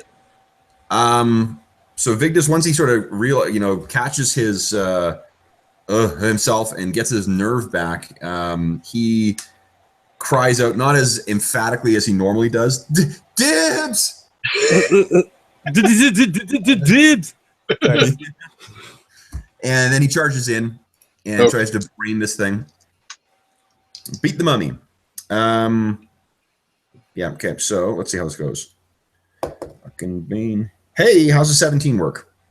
17 does not. Oh, fuck this thing. There's almost like a shimmering field that deflects your weapon. You and your stupid ray beams, or whatever it is, ray shields. All right. So that's it for Vigdis then. Oh, no, right. I'll spend my my triggered action. Actually, I've already used my triggered action. I was gonna try and do some tanking here, but Okay. that's it for me. All right then. So Fringe, would you like to do something? Yes, I would. I would like to hit the enemy with a thing. I did not get to reload my guns, so they're not loaded. I can't. Oh, that's what I'll do. She'll reach into her bag once more. I haven't had a whole minute to think about it. Damn it! And pull out like a what looks like oh yeah, here we go. So she'll pull out something that it's like a box with 3 stocky legs. She'll just sort of like toss it on the ground. It'll walk a little bit, and then out of each leg it'll protrude like spikes that it slams into the ground. Okay. And then it will point its boxy face at Daragan and start firing because I just casted Bolt Thrower. All right. And at the end of each round, it gets an attack with an intellect attack roll that I guess I make with my shitty Oh, so it's an end of round thing. End of round effect. Yes. Gotcha. All right, so his slow turn will go first, and then you will shoot him. Yep. Okay. So And I'll move away from him if I'm not already. well, yeah, you're still out in that hallway. He's Okay. in the entryway to his sanctum. So cool. So on his turn, he looks at all of you and goes, "Quite a pity, but it is nice having company at least." And he starts saying some words and he gestures, and on the ground there is this just super dark black rune that appears on the ground in front of him. And that's all he does. So Fringe, now your organic bolter can 100% organic bolter. All right, Bolter. All right, sorry, wife just called me on the phone too, so now I'm just everywhere. Intellect attack roll, trickery -1 bane, so 1d20 plus 5 plus 1d6. 26 is a hit, right? That's it. Okay, and then I'll deal 3d6. Does that get my trickery damage or no? I don't think so because the bolter shooting, you're not holding the bolter. 11 points of damage. Okay. And of course, it fires like a disgusting thing. Whatever it is. Teeth. It Yeah, fires that teeth. makes sense. Large shark teeth. Okay. So, and the other end of round thing that happens, that doesn't apply. This applies. Oh man, that is terrible. So, a Death Lord has an ability which is called Epic Adversary. Uh-oh. As at the end of round, I get to roll a d3 and add 1 to see how many actions he gets to take next turn. Your Epic Adversary gets to take 4 actions next turn. Huck. That's not cool. No. The other end of round effect is every living creature in his area must get a success on a strength challenge with 1 bane. 1 bane, eh? So Oh, that's- currently that is just Vigdis and Widow's Cry. Okay. Heck yeah. That's I got like a 22. Even with the bane. 13. Okay. So both of you shrug off this sickening feeling that you get by being close to him. Okay. Uh, Was that a challenge roll? yes. Okay, no, actually, I get 1 more bane because of frightened. So let me see. No, still 21. So Okay. So the next turn, I think I'm going to go ahead and spend one of his 4 actions that he gets this turn to go first, because that would be sad not to. And I really apologize for this, but wait, hold on. Can they go before the players? yeah, Ugh. the 4 extra turns can be taken. The Death Lord can use these actions during any turn and can do so before enemies act. Ugh. I hate this Yeah. guy. It completely breaks the normal initiative cycle. Epic adversaries are nasty. So the first thing that he does is he is going to cast Stop Heart on Vigdis. Try it. Well, okay. What Stop Heart does is Stop Heart just does damage. That literally it just does damage. You don't roll or anything. So the black rune in the middle of the room kind of pulses larger for a second and gets smaller. So Vigdis takes a total of 42 points of damage. Jesus fuck. You literally feel your heart stop for a second, Okay. as if someone is squeezing it. Yeah, so I have 15 hit points left. No, that's not 25. So that was his first turn. So one of you guys, would you like to take a fast turn? I can't. 1 second. Let me check something.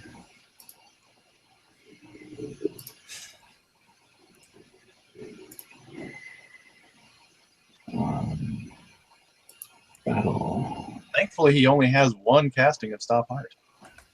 Yeah, that's good. Yeah, I kept rereading that. It's like, yeah, it just does damage. There's nothing. It does damage.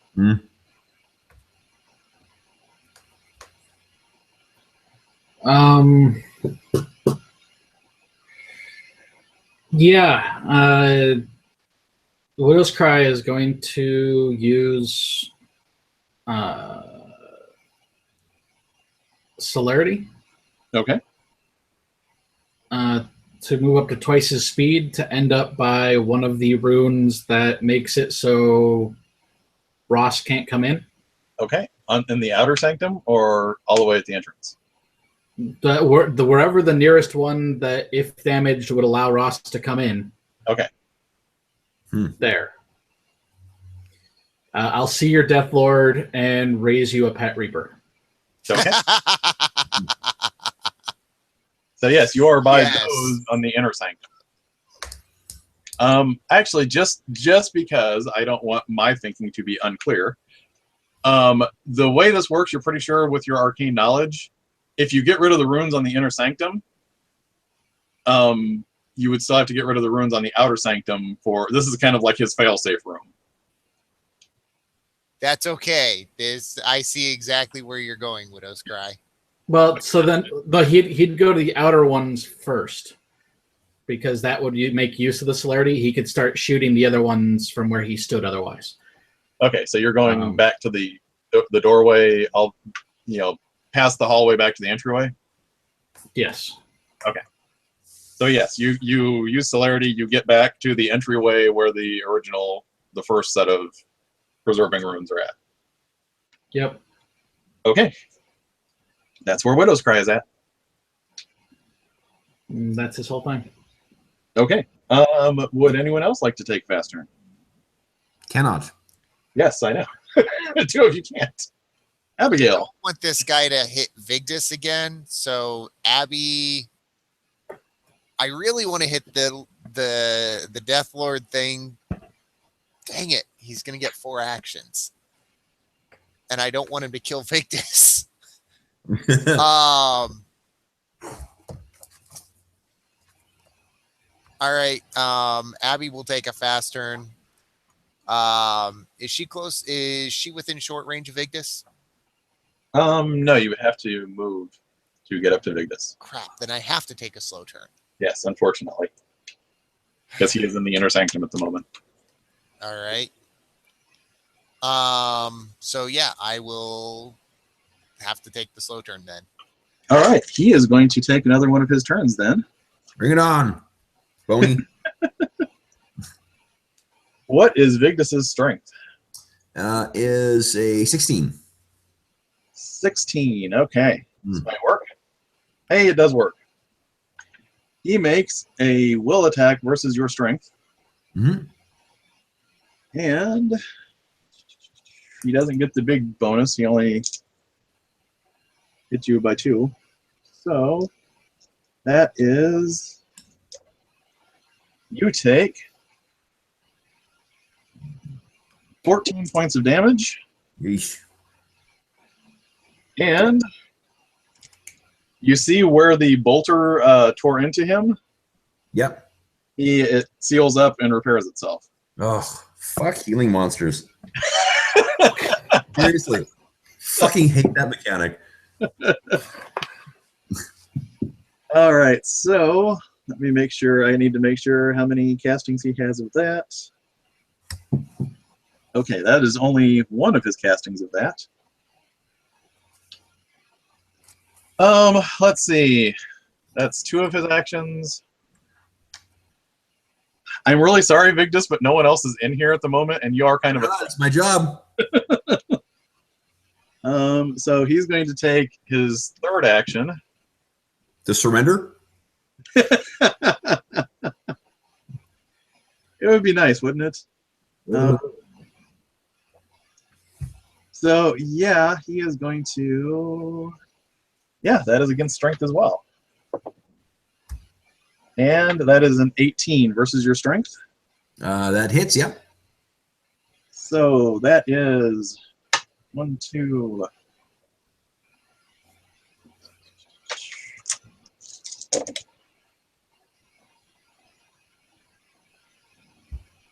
That is 19 points of damage. I am down. Like dead? Nope. End of my round, I make a roll. On a 1, I die. On a 6, I become disabled. Okay. My day may free up pretty quickly here. And trying to see. Oh, if he did that, that would be terrible. That would be mean of me. Because technically, the way these rules work, if Vigdis takes any extra damage, that just like ganks him, right? It would be the smart thing to do. Well, I mean, he's not doing it specifically to damage him. It's not. That's not what he's doing. But it would be something that causes damage in an area.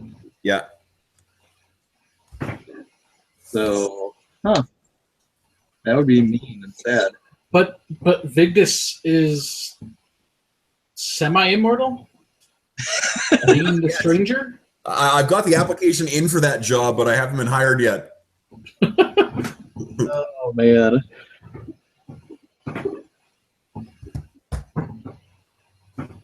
Yeah. Okay.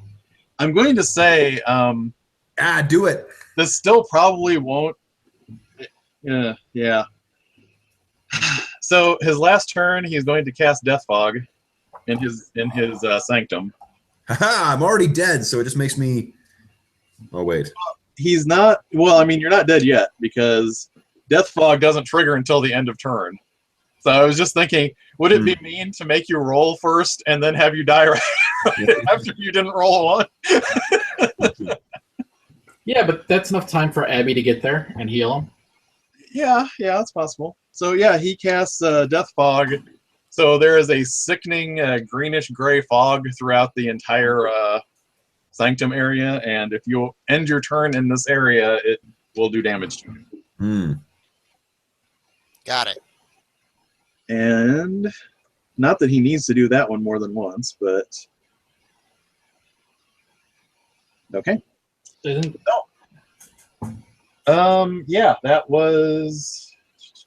that's all of his turns. So now, if you guys would like to do your slow turns.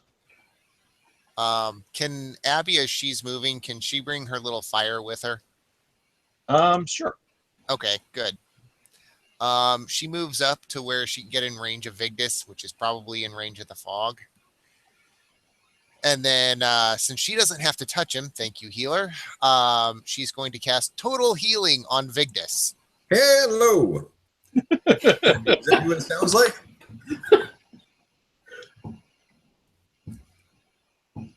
Do I get my full hit points back or full health? Uh-oh. He's leaving you in suspense. Apparently, it's such a powerful spell. I would hope. Hold on. I would hope with a name like Total Heal. Heals all damage. Hell yes. Okay. Total healing. It's got to be good. All right. I haven't taken my turn yet. That's true. This fucker's gonna pay. So Abby moved up, cast Total Healing. So Vigdis and Fringe, you both have turns yet. Okay. Standing from prone is an action, isn't it? Yeah. I think so. Yeah, fuck that then. I'm just gonna take the boon. I'll try and swing over. Hey, because I guess I'm still frightened regardless of whether I was dead or not, right? Yeah. That is bullshit. Stab his feet.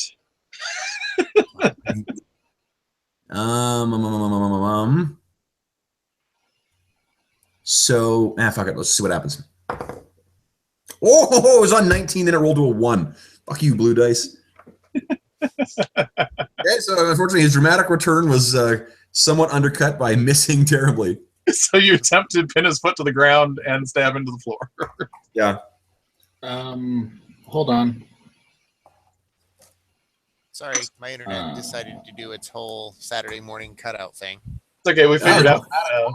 We figured out what the spell did. Yeah, You should Total be- Healing. So when the result, can I make his a success? No, but you can give him three boons. Yeah, I rolled a 1 though, so there's no. Yeah, that's not gonna help. Okay. So that still leaves Fringe. Would you like to take a slow turn? This thing still has one action as well. Hey, look, other Steve disappeared. Yeah, my evil twin.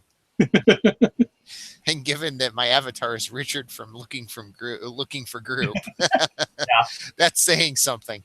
Oh, Oh, geez, I was muted. I'm sorry. I didn't realize I was muted. I do want to take another turn. I reach into my bag and I pull out another one of those toothy, fleshy things, and I throw it at him. all right. Fleshy thing. And boom, cancels out the bane. So just straight D20. Oh, no, trickery. Trickery. Oh, yeah. 31, I assume, is a hit. Yeah. 21 does hit. 31. Oh, 31. She just destroyed it. Although, hopefully, I will not totally fuck up my attack roll here. 8d6. Come on now. Come on now, baby. Not a bunch of ones. Not a bunch. Yes! 28 damage. Nice. At that point, she will break line of sight with it. She will run out of. Is it a corner or something I can run around, or I mean, yeah, you're out in the hallway thing, yeah. So she sticks to the wall? You know. Oh my god! Oh my god! all God, right. save me! Okay, so it is the end of turn. No one needs to make their death save. Yay. So we'll resolve Death Fog first. So Abby and Vigdis, make a strength challenge roll with one Bane. So a strength challenge with one Bane. Okay. I fail. Fuck you, blue dice. Another one. Jesus Christ. Yeah, but at least when you roll a 1, it's a positive number. Yeah, I did roll a 6 on the. Well, actually, hold on. I rolled a 1, but I rolled a 6 on my on the Bane. Never mind. I rolled a 1, which is a 0 for me, and I rolled a 5 on the Bane. I rolled a -5. So the rune on the floor pulses again. You both take 22 points of damage, Ow. and you are both poisoned. For Awesome. 1 round. So that is an additional. In this case, that's just an additional Bane. Okay. Now, Vigdis has gone through some of this before. Does this, if we push this dude out of the rune, does that mean he's not going to be getting that bonus from it anymore? Yes, it's only the rune only affects things in this area. Okay. And dun, dun. Unfortunately, I rolled for 4 actions again next turn. Ugh. Boltcaster needs the attack. It is the end of turn. Organic Boltcaster, where are you? I'm sorry. Boltcast. Blah blah blah blah blah blah. 1d20, 5, 9. So solid miss. Okay. All right, so he has 4 turns again this time. Let's see what he's going to do. Yeah, he's got to do that first. So this time, unfortunately, he's not targeting because he wants this to be more of a sure shot. So he's going to target Abby for the life drain. Can he see me? Okay, good point. Mhm. Good. So he's going to target Vigdis for the life drain. Bring it on. Sorry. Oh, that's what I'm here for. So that is a 22 versus his strength. Yep. And that is That's 5, more than 5 more than it too, if that triggers anything. yes, actually. I'm sorry you pointed that out, but yes. 20 points of damage to Vigdis. Okay. And once again, he looks like he has been repaired by this. So that is one of his actions. Would anyone like to take a pass turn? Yes. Okay.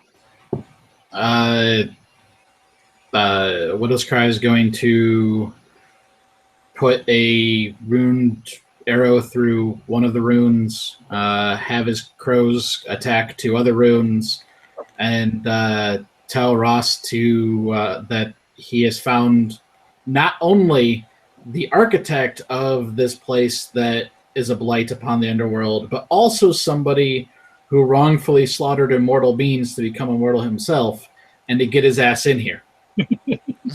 Well, Ross, unfortunately, is up on the ridge waiting for you guys, but he does see that you're out there damaging the ruins, and he moves forward.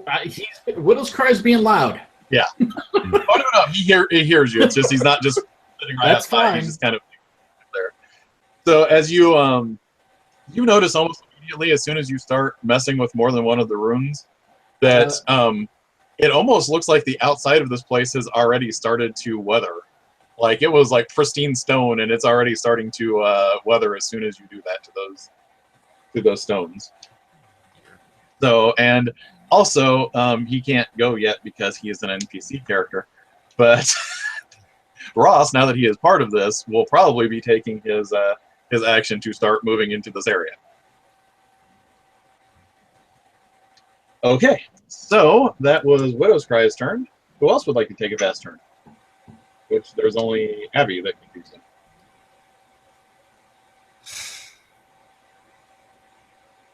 Damn it. I have something I want to do. But yeah, we need to stay alive, Vigdis. Mm-hmm. And I'm sure you guys also hear Widow's Cry yelling for Ross, along with birds pecking on stone and an arrow going through stone. yeah, no, I hear it as well.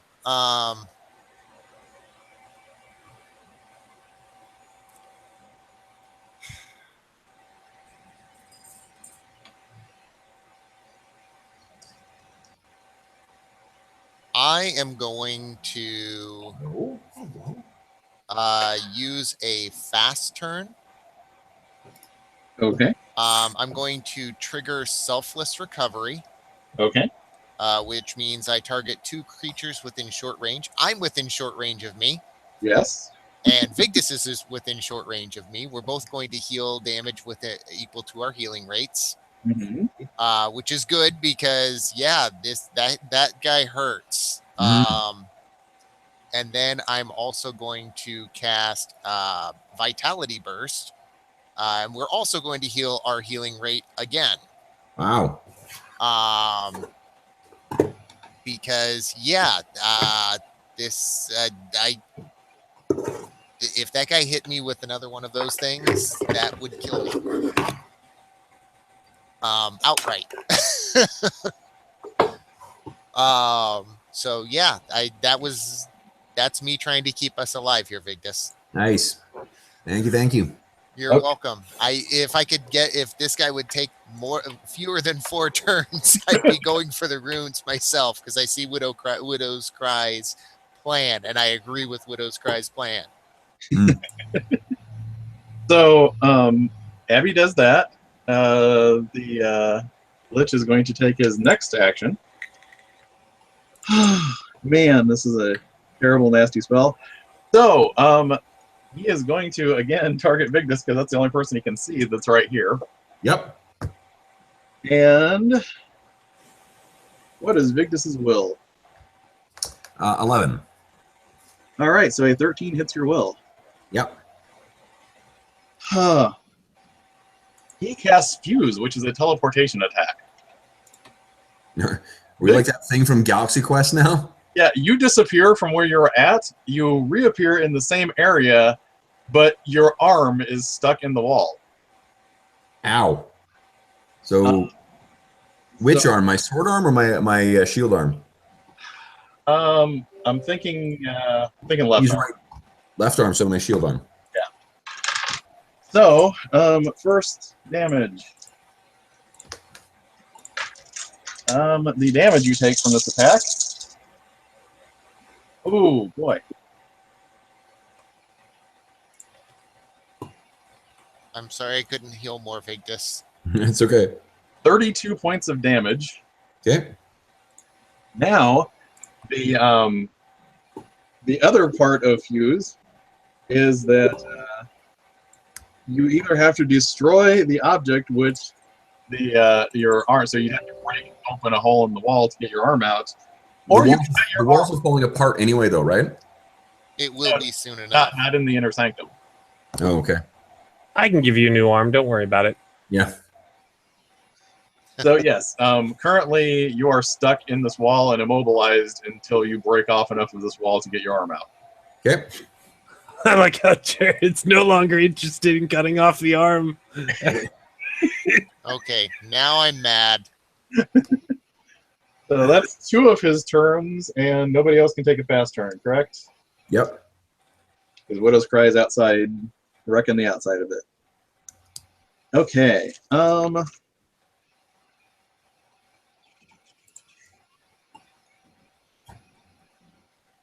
So he knows Vigdis has been getting healed.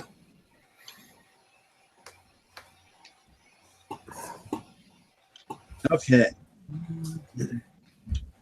So, Abby. Oh, shit. He can do that as a triggered action, so that didn't even count as one of his. Okay. Always what you want to hear. Yeah. Abby. Yes. What round number are we on? He has taken 2 of his actions. What is Abby's will? Abby's will Uh-huh. is 13. Oh, still can't do that. Never mind. We still have that. The irony is he can counterspell, but he has to see you to counterspell. So he can't counterspell invisibility because he can't see you once you're invisible. It's like a recursion loop. Yeah. That's also why I asked what round we are on, because she's going to be visible here in just a minute, in just a couple of seconds. But I have another plan. I need to wait for my slow turn. Well, because he knows you're here, he just can't target you with anything that he can't see you with here. So. Yep. Oh, he's going to see me in a minute, but she's going to be bigger. I have a surprise.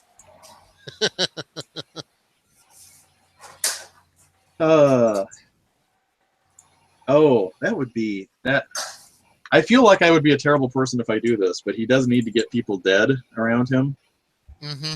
and to distract people.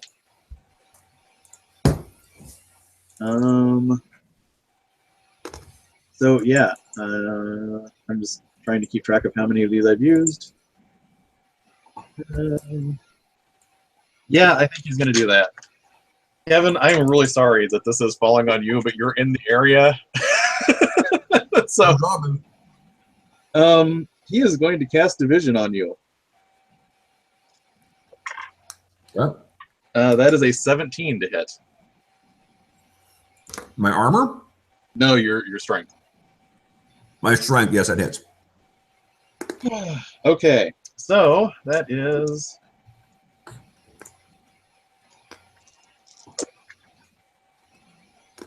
Okay, that is 24 points of damage. Not enough, pussy. So, essentially, what happened is he cast Division on you. So he teleported you out and then back to your same location, but not at the same time. So, like, half of you teleported a half second before the other half, and then you came back together. So it's that whole, like, out of sync for a second and everything kind of getting torn in the middle when you were out of sync there. Oh, that's some So am I internal still- bleeding. Am I still fused or not? Yeah, he teleported you back to the same location. It's just that he like phased you out for a second, but not all at the same time. The worst thing is the brief moment of freedom. I'm free. Oh, I'm free, I'm like, And then, ow. so there's that one.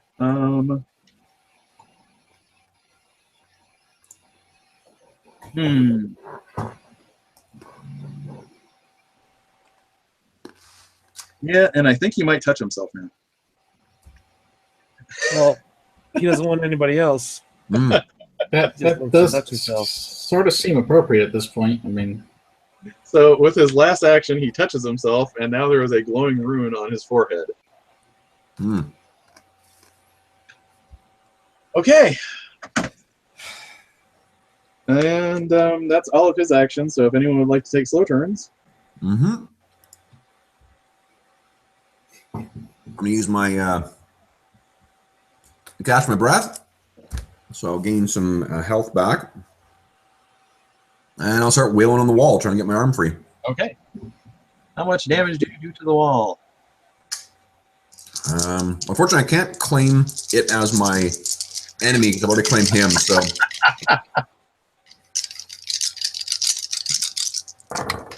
I do 21 points of damage.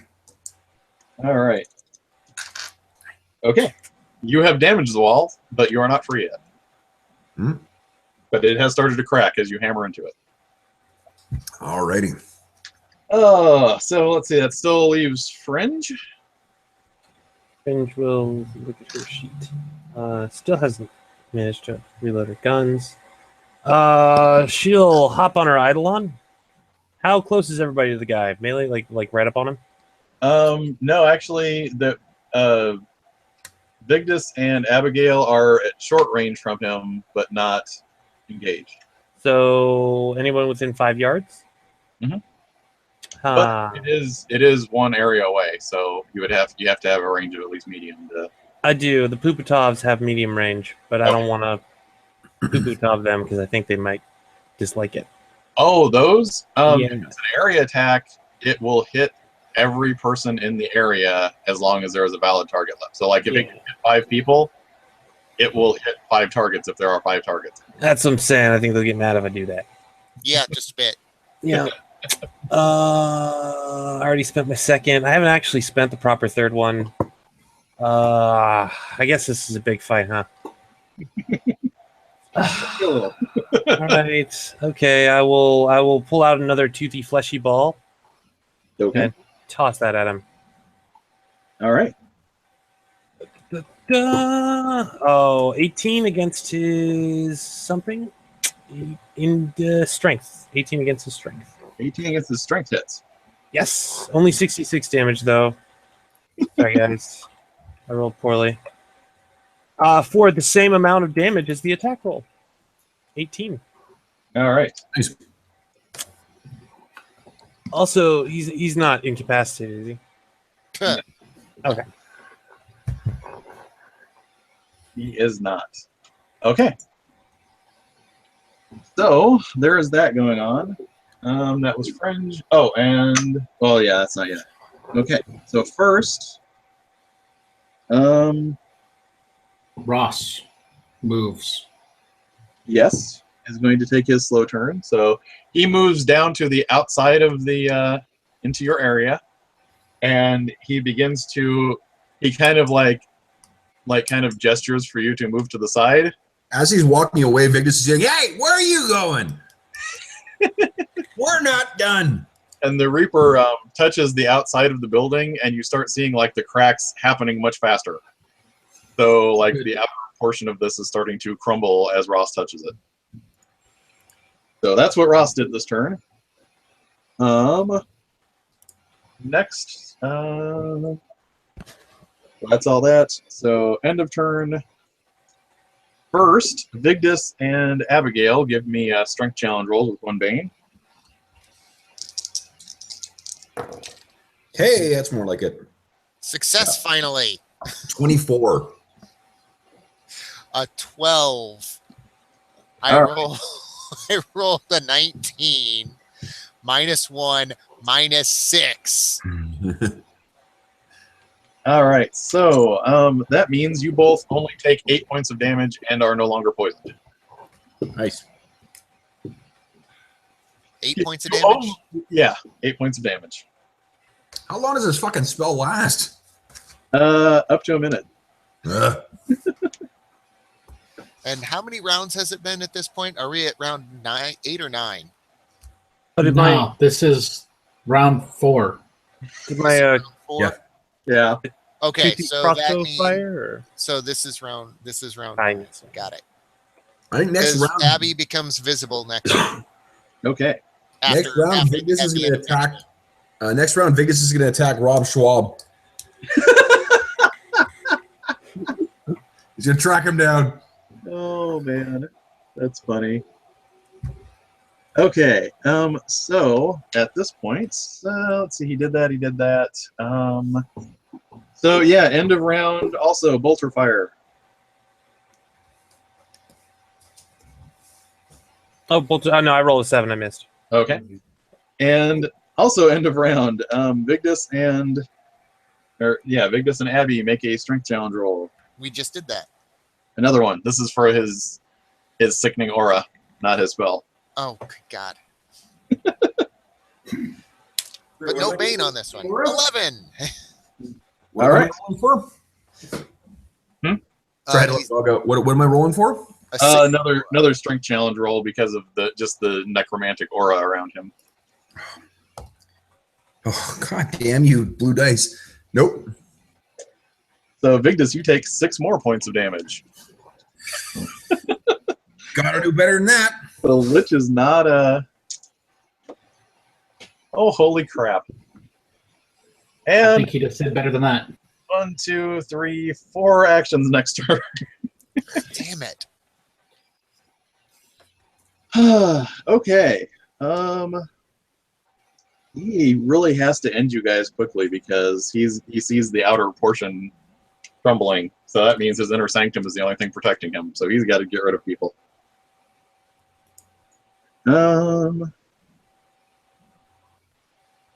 Vigdis, Yes, my apologies. I'm going to be taking a slow turn this time. that is okay. So for his first turn, yeah, he's going to do this because he wants to save some spells in case he's got to deal with Ross. So he is going to move up to Vigdis and touch him. Try it. That's probably gonna be quite easy because I'm part wall right now. He's half wall.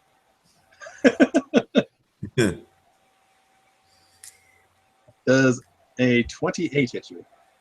Yeah, it does. In fact, by more than 5. All right. So he grave touches you. Oh. So that is 19 points of damage.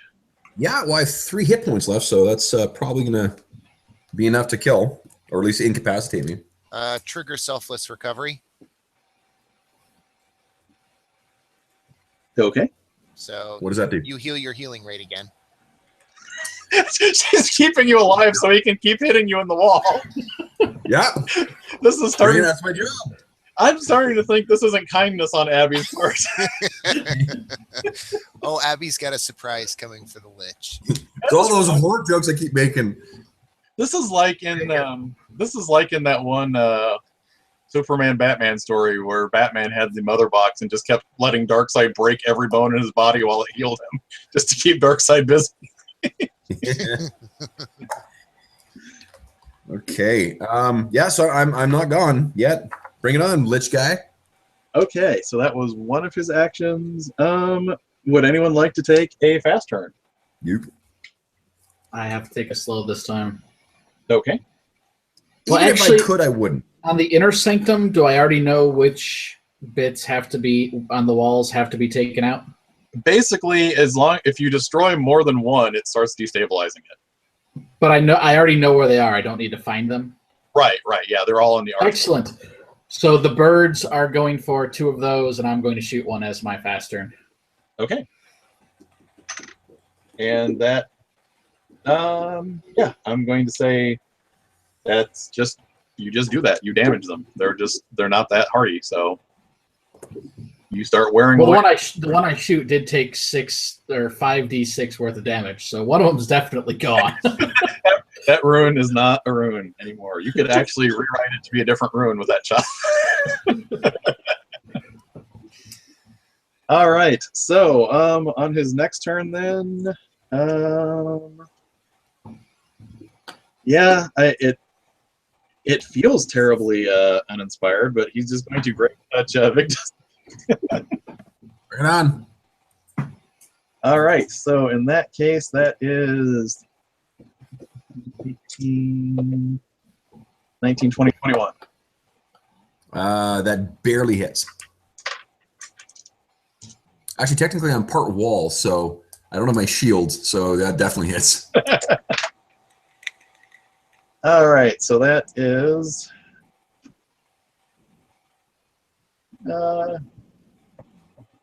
22 points of damage. Yeah, I'm back dead again. Abby, would you like to keep him on life support and watch him get tortured some more? Most Sorry, death- but I don't have any other selfless recoveries. It's okay, you're not dead, you're just dying, hanging in. incapacitated. Yeah. That's fine. Although I think that if that death fog is still here, I am fucked one way or the other. Kinda, yeah. Okay. Yes, but the nearest Reaper of Souls likes us. So he may just neglect to pick you up. I don't know. To be honest, I regret kind of shit talking him last session. Oh. No, you know what's really terrible? I actually have an insult to injury spell from this lich, but I'm not using it yet because I can't. But it would be really sad if I did. No, do it. Anyway, Horror fantasy game, so yeah, I know. I feel bad because yes, these last couple sessions are sort of like, all the brakes are off. This is what happens. bring it on. All right, Vigdis. I want to heal you, but I also want to take out the lich. I've got I have a surprise don't- spell. If you've got something that's more effective against him, we've effectively stalled him. He keeps hitting me whack-a-mole style. So if you guys can now turn it on him, that's definitely the priority. Man, yeah. Well, we've also got Ross coming, Exactly. and Ross will take him out. Maybe. Well, no, actually, if we keep him distracted until Ross gets here, then we can support Ross. Is my line of thinking. So actually, if I keep you alive, Mhm. it does nothing but good in the long term. So I will actually use a healing spell. So I'm gonna go with moderate healing. And I'm running out of healing spells here, by the way. I haven't and seen heal Victus almost you die enough. equal to twice your healing rate. Am I healed again? Yes, you are healed again. Woohoo! Oh shit. So I look up at the lich and I'm like, you got to do better than that. Oh man. And because I took a slow turn, I can attack this thing with the witch fire finally, Yes, you can. because I was trying to get a couple of things in. Let's see here. I'm going to attack it against its agility, and does a 17 hit. 17 versus his agility. Yes, that does hit. All right. He is going to take max damage, 12 points of damage. Nice. So All right. I'll take that. So that puts him at that. Abby took a slow turn. Before anyone else takes a slow turn, he's got two more things here. Man,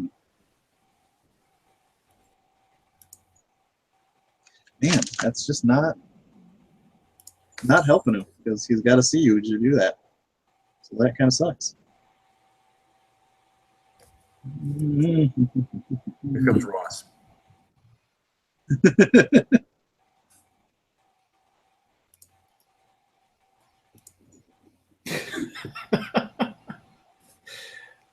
Oh man. Oh, he could do that. That seems kind of weak, but he'll do that because that'll affect Abby too. You can try. So he casts a spell, and a skull appears in the center of the room and starts screaming. And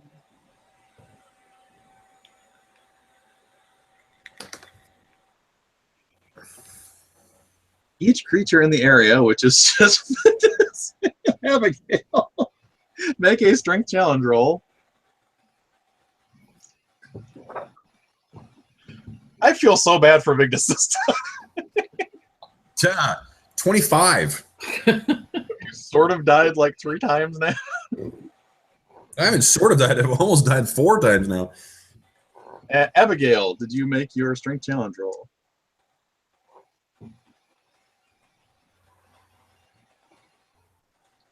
Steve is muted. He was muted. He said, I'll be right back. Oh, okay, gotcha. Okay, I'll damage Abigail later. So let's see, that's 3 actions. He's trying to... Yes, that's what he's going to do.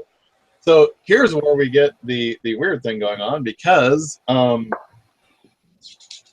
Vigdis, what would you like to do with your slow turn? I am going to reach my belt and quaff another healing potion. And then I'm going to whack the wall again. Let me out.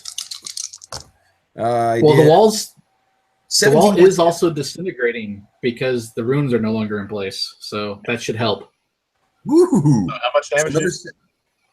Another 17 points of damage. Oh yeah, you definitely free that, and more of the wall falls apart than you expected when you hit it.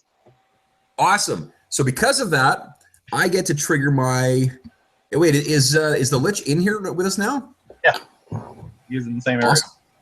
Okay, so because of that, I get to use my... What is it? Combat expertise. I made a successful attack against the wall, which means I can attack another target. Fuck you all. God. Nope. Fuck this dice. Once again. Oh man. Okay, so I need Ross's stats now. So, your Reaper hovers further in. He has that pet monkey he can use. Also, just so everyone knows, not that it'll affect you, assuming that you guys have your masks. Hey, I think Abby's back. At the end of this round. But no, I mean for you to make a strength save Oh, yeah. or challenge or whatever. Yeah, I have to make 2, don't I? Just one right now. He cast something. There's a spell. Yeah, we're not at end of turn yet. Oh, okay. I rolled a 15 on the dice, so 14. There is a spell screaming at you. So yeah. That's nice. So yeah, that is just a save or nothing. So you are fine. Yay! I know. All right, so Ross moves into the area. He moves up here, and as soon as he moves into the area, he touches the outer part of the outer sanctum. The outer sanctum crumbles and falls apart. And at this point, the Lich does the one thing that he was saving. So this is his last action this round, and he kills Ross. Damn it! Glyphic Prison on Ross. He casts what? Glyphic Prison. There is a circle of glyphs that surround Ross. And dun, dun, dun. Well, at least he didn't cast that on us. Oh, well, that's handy. He doesn't even need to roll to hit. The thing just happens, and if Ross passes through it, he takes a shit ton of damage. That is true. It's a nasty spell. I just don't have it. Yeah. So yeah, he just threw that up, and essentially you get the feeling he's doing this so that he can run. He's not planning on fighting Ross. He's planning on slowing Ross down.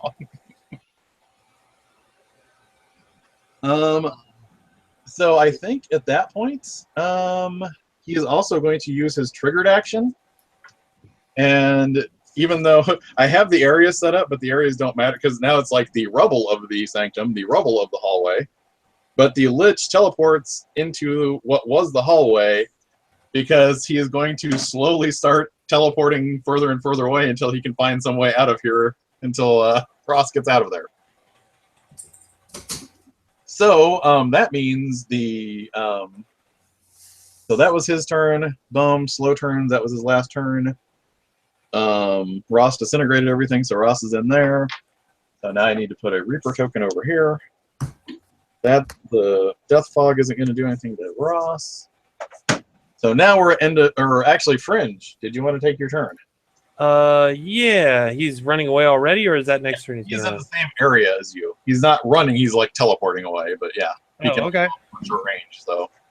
What can I do? What can I do? What can I do? I spent all my thirds. How much psychic power do I have left? 1 point. If you move the correct distance, you could Poopatov him.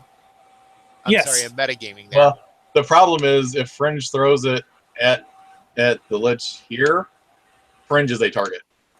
Yeah, well, I'm taking a slow turn so I can move away. Yeah, you could do that. I will do that and then shoot him with the poop top bomb from my Eidolon. So are you which area are you moving into? The ruins of one of the rooms, the ruin of the sanctum, or outside? The party's in the ruin of the sanctum? Yeah. And which one of these will require me to... Oh, but if I go there, I have to pass him, don't I? If you go into the sanctum, Yeah. you would have to make your save against the Death Fog in there. Ow. Then I'll move away and assume that he continues to wanting to flee and will not engage me. Okay. So yeah, we'll do that. And then go with the Poopatop bomb. Okay. 5 plus 1 is 6. Poopatop. 16? All right. So that is his defense or his agility? Well, it damages everything within 5 yards. Oh, he makes an agility challenge roll for half damage. I'm sorry. Gotcha. I mean, I assume 16 hits generally near him. Yes, and he got a 25 on his agility test, so that will be half of whatever. Okay, so he will take half of 17 to 8 damage. All right. Okay. So that takes him down to that. So, now, end of turn. People in the Death Frog, give me a strength challenge roll. Mm-hmm. Ha! 12. All right. 19. All right. Natural 20. Nice. First. I'm like, okay, 1, 1, 1. Finally. Okay. Okay. Gotcha. So, those of you still in the room that made your challenge, you will only take half of this.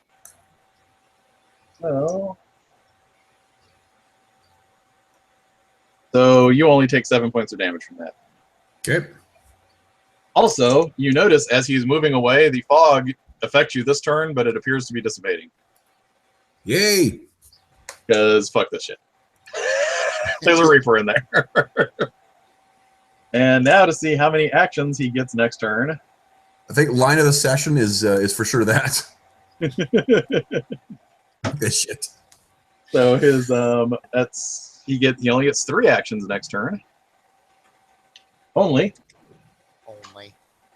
So yeah, but see, this is the funny thing is this. He is basically going to use one action. I'm going to use his reaction and all of his other actions. He keeps moving short range, so he keeps moving to an area he can see, and an area he can see, and an area he can see.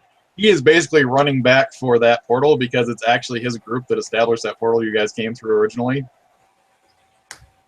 So he teleported far away by chaining all of his actions and just, popping, pop, pop, pop, pop, pop.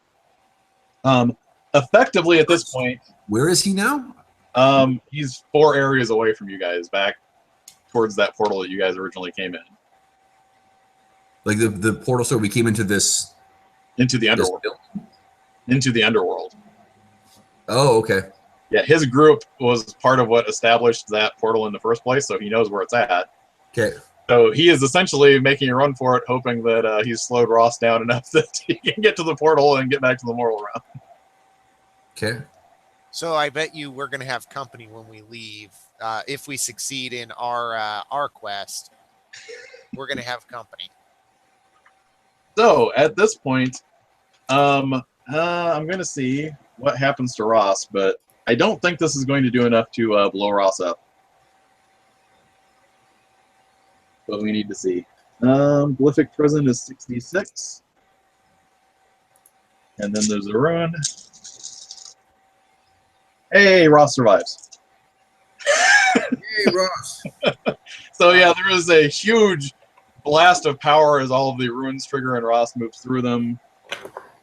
Ross immediately looks over at Widow's Cry and says, "Do you trust me to pursue him? Yes. I promise you, he will not escape." Basically, what he is saying here is, if you need to go about your business, you don't need to worry that someone that slaughtered a bunch of fairies is getting away scot-free. It's just he's got to go now to make sure he doesn't get too much of a head start. Absolutely. I am totally fine with trusting him to do that.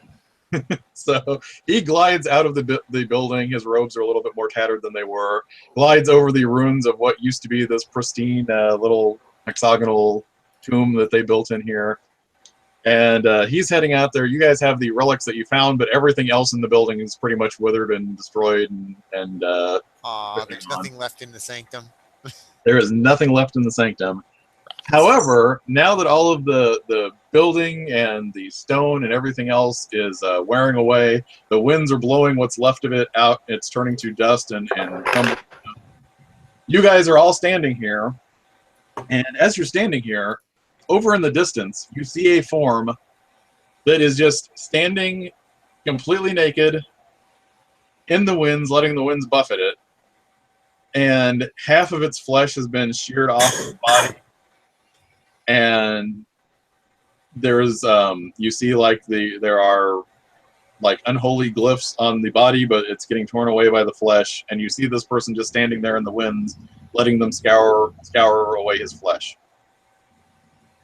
From half of his face, you can pick out that this is probably Father Stone. So what would you guys like to do at this point? Go get Father Stone.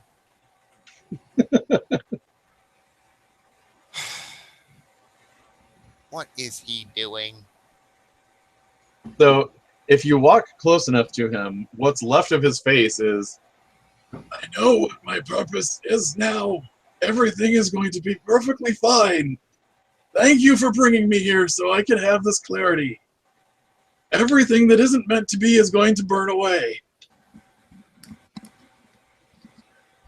Sounds right. And essentially, by the time he says that, there is nothing left of him except like the skeleton just kind of standing in the air and it falls. But you notice there is kind of a fiery residue that swirls up. And this fiery residue that swirls up takes a physical form. And the physical form is this creature. It has jet black skin and white hair. It has 2 horns here. It is a physically perfect, incredibly attractive male that is standing in front of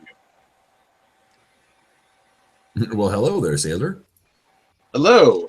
I am pleased to meet all of you. I take it that you are acquainted with my son? Oh, crap. Uh-oh. He sacrificed himself so that I might have one more instance to bring clarity to your group and to be able to speak with you directly. So you killed your son so we could have a chat? Oh, no. He willingly let every part of him that was not infernal be scoured away so that I would have a direct portal here. There's a complete difference. He used his free will, and that determined his destiny. I'm proud of him. I hope I father another one just like him. So you duped your son into killing himself so that you could have this chat. I wouldn't say duped. But please, this is not a time to quibble over one of my many, many children. I would like to extend once again the offer of our Lord Diabolus. Once again, it would make far more sense and be far safer to redirect the power that you are seeking to shut down back to Diabolus. And I am here to entreaty you one last time to change your course of action from any selfish goals you might have to a greater purpose. Vigdis is going to hit him in the head. I'm going to brain this guy. And not with my sword, just with my shield. Like, I want it to be embarrassing, not necessarily lethal. You know what? He doesn't even react at first, so go ahead and make your attack against his defense. Okay. Guess I should call dibs on him, but I won't. Yeah, how's a 23 work for you? 23 does hit his defense. Is it 5 more? No, it is not 5 more. No, okay. Like, to be honest, I'm not really trying to kill this guy. I just want to like fucking like break his nose.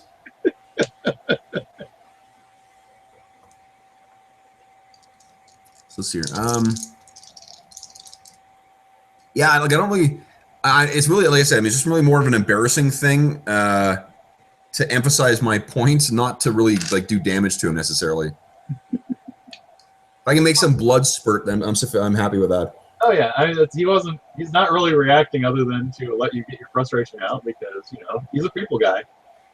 Yeah. And at that point, Abby's going, Vigdis, stop it. You can't just go around hitting various otherworld beings. So how much damage did you do to him? Just so that, you know, so I have an idea. It's whoa shit. 25 damage. Jeez. So his extremely pretty face is a little messed up at the moment. Yeah. And for a second he puts out the pouty lip, and against all of your better judgments, if any of you are even slightly attracted to a male, that pouty lip actually pulls at your heartstrings for a second. I am very sorry that anything that I might have done would have upset you in this manner, but I truly mean I mean you no harm at the moment. Yeah, at the moment. What I would like, however, is if you would agree to a bargain, and he's sitting here like trying to fix his nose and the blood is like running down his hand. I'm very, very sorry. I don't normally look like this. He's trying to fix his nose. If he's still talking, so Vigdis just notes you're still talking, and he hits him again with the shield. Please don't. Vigdis! What I would like to offer is, if you would like to accept a gift from my Lord Diabolus, I can arrange a gift for each of you to seal the pact in which you agree to shunt the power of this stone towards Diabolus. I guess just like as out of character thing, we've already talked about this, and we're not on board with feeding, you know, this power to the devil, right? Generally, no. Through with my sword. He does, before you get a chance to do that, though, he does mention, or at least you guys, anyone that knows about this, when he mentions gifts, like, you actually can get things from an infernal gift. Like, if you agree to this. Do not care. 21 to hit. All right.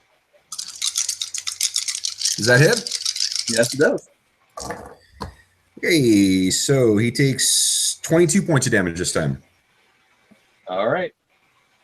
And okay. And all Vigdis says is liar.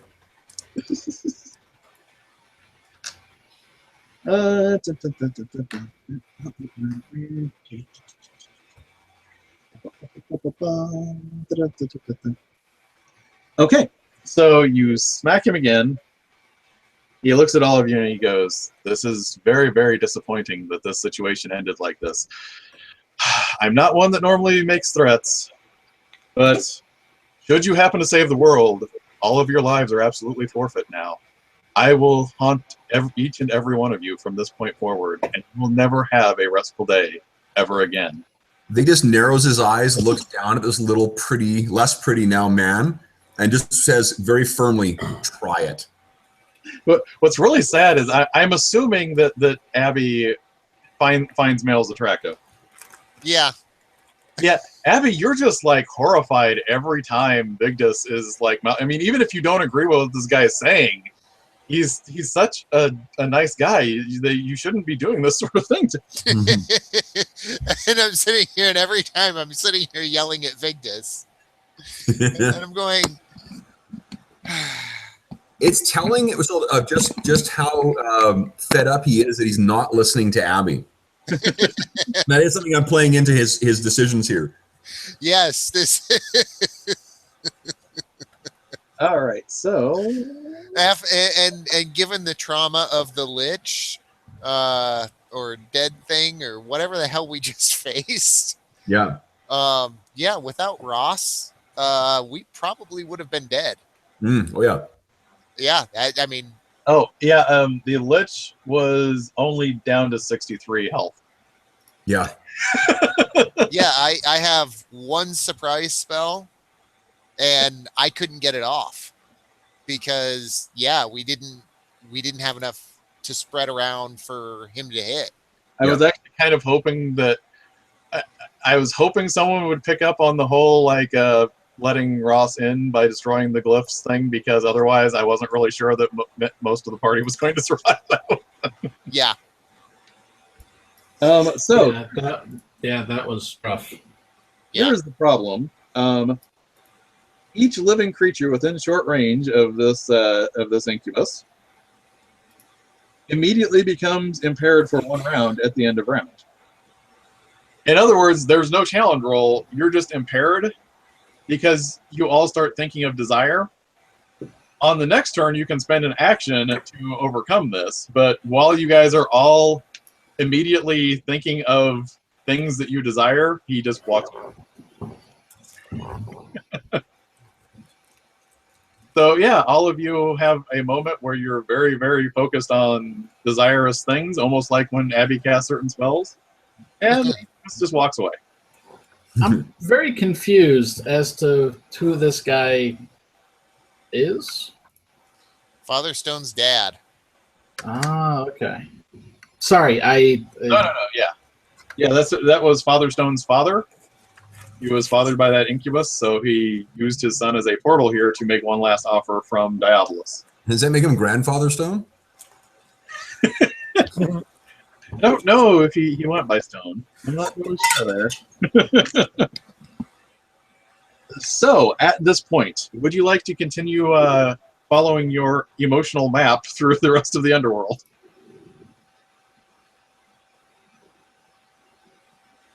Yeah. Okay.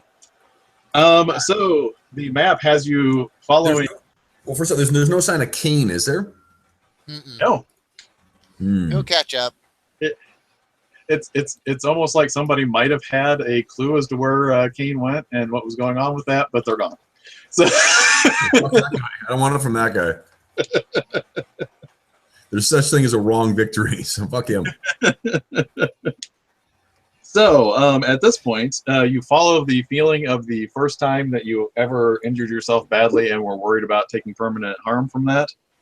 You take a left at the first time you lost something and didn't think you would ever be able to find it. Hold on. Well, so did everything dissolve? Because there should be at least one more relic from the room with the vampire.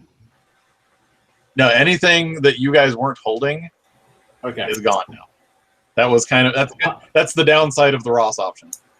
Gotcha. Apologies. I just. No, that's okay. Mm. Yeah, that is the downside of the Ross option, was that anything... It was kind of a risk-reward thing. How many things are we going to pull out of here before we either leave or call the Reaper in? So, yeah, so it's all rubble now. It's all completely gone. If you guys follow this map, you reach a place where obviously Underworld is like this whole blasted wasteland that just keeps going down. There's like, the outer ring, and then there's another outer ring, and it just keeps going down into this bowl. So you've reached a place where you need to climb down again. Would you guys like to climb down, or do you have an alternate means of traversing the cliffside? I have a broom, Yes, you do. and I can help everybody. Sadly, Vigdis, you're the one person I cannot help. No But problem. I have a rope that cannot be cut.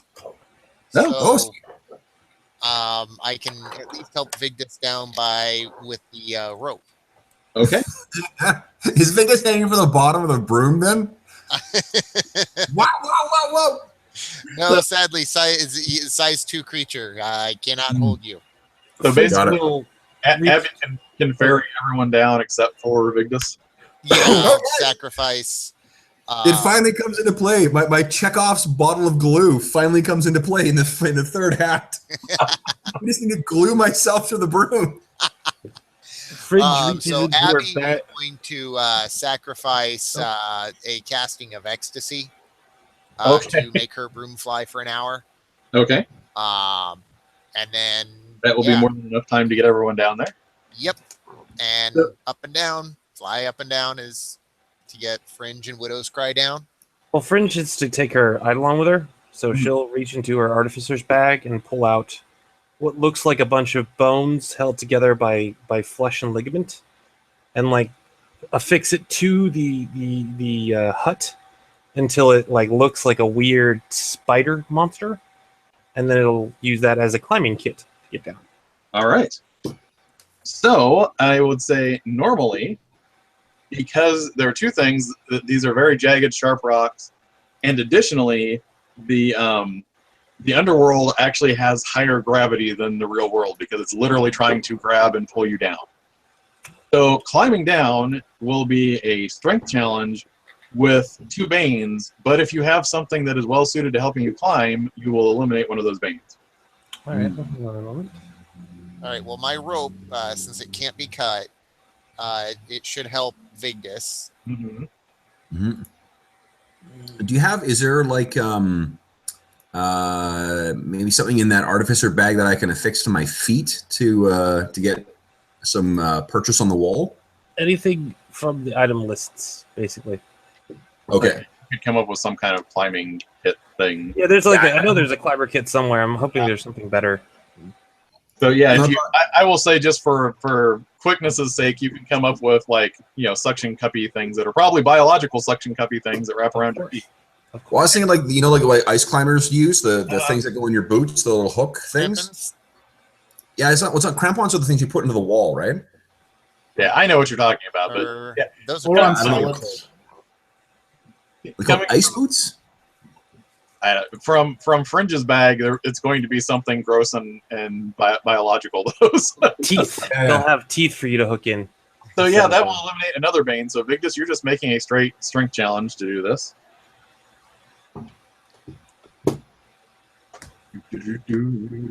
Nice.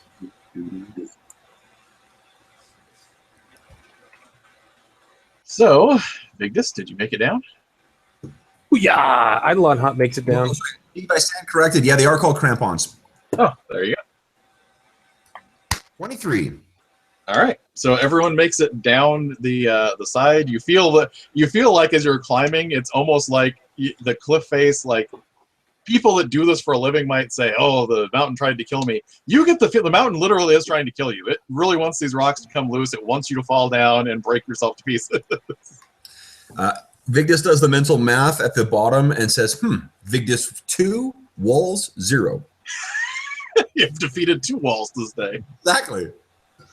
So on this particular area, there is a depression where you're at.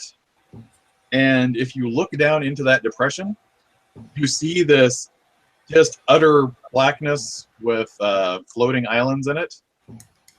But you also notice in between you and that utter blackness, there is almost like this sticky membrane. It's almost like the underworld is trying to heal up a gap into the void.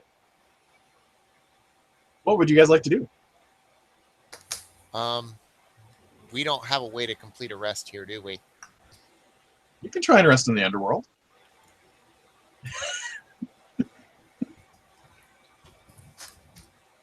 I just don't. I'm so tapped for healing, and we're about to face something horrific.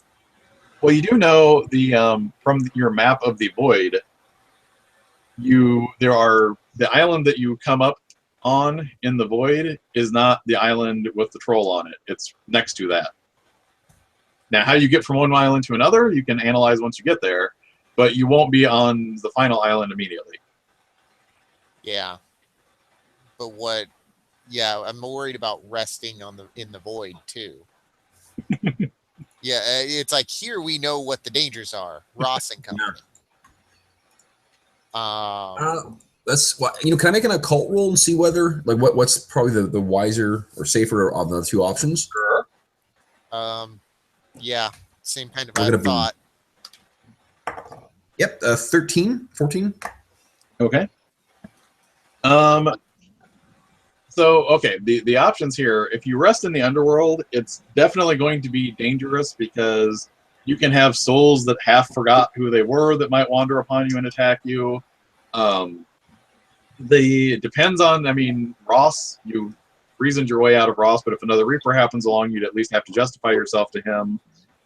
There are random devils or demons that can wander through the underworld. So it is kind of a dangerous place, and there is also weather conditions in the underworld. Like, there are storms that are worse than other storms. The void is extremes. If you are on an island and there's no demons around, there's no creatures around, it can be completely peaceful. You could float there for 100 years and never run into any dangers. If that island is in the wrong place, you could have a gibbering horde of demons that is possessing you every 5 seconds and ripping you from limb to limb.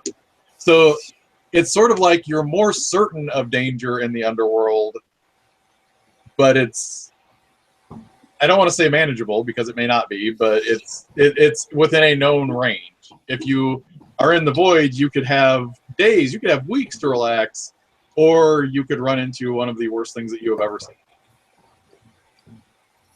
I would almost play the frying pan into the fire game. I would Yeah. rather rest here and jump into the frying pan if we have to. Oh, so I think Vigdis is thinking of an old Jotun saying, which can be paraphrased as "No guts, no glory." Fridge also desires a rest. Yeah, but do we do it here or do we do it in the void?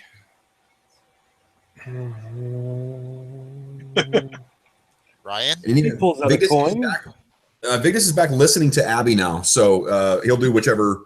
I'm an elf. This place doesn't scare me. Do either one. She says the void. One vote for the void.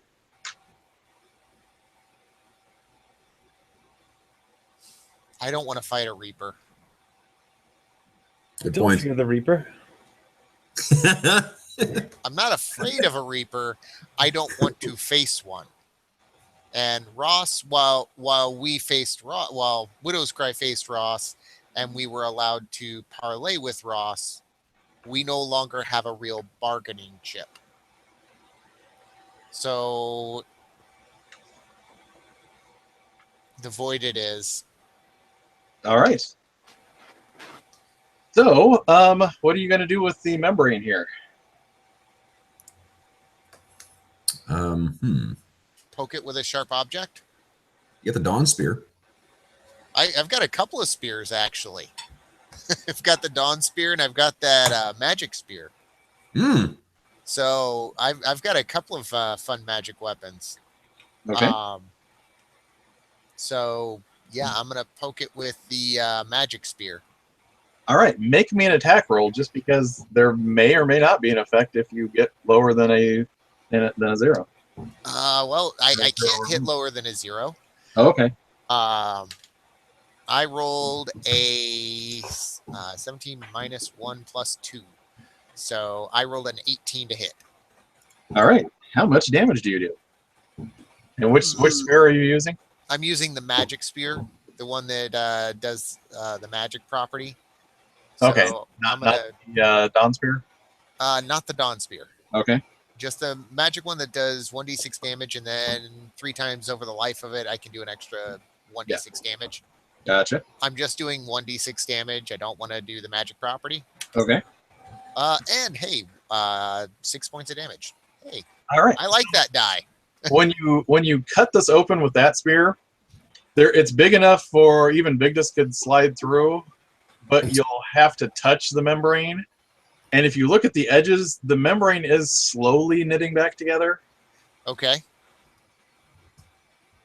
Could we cut it bigger?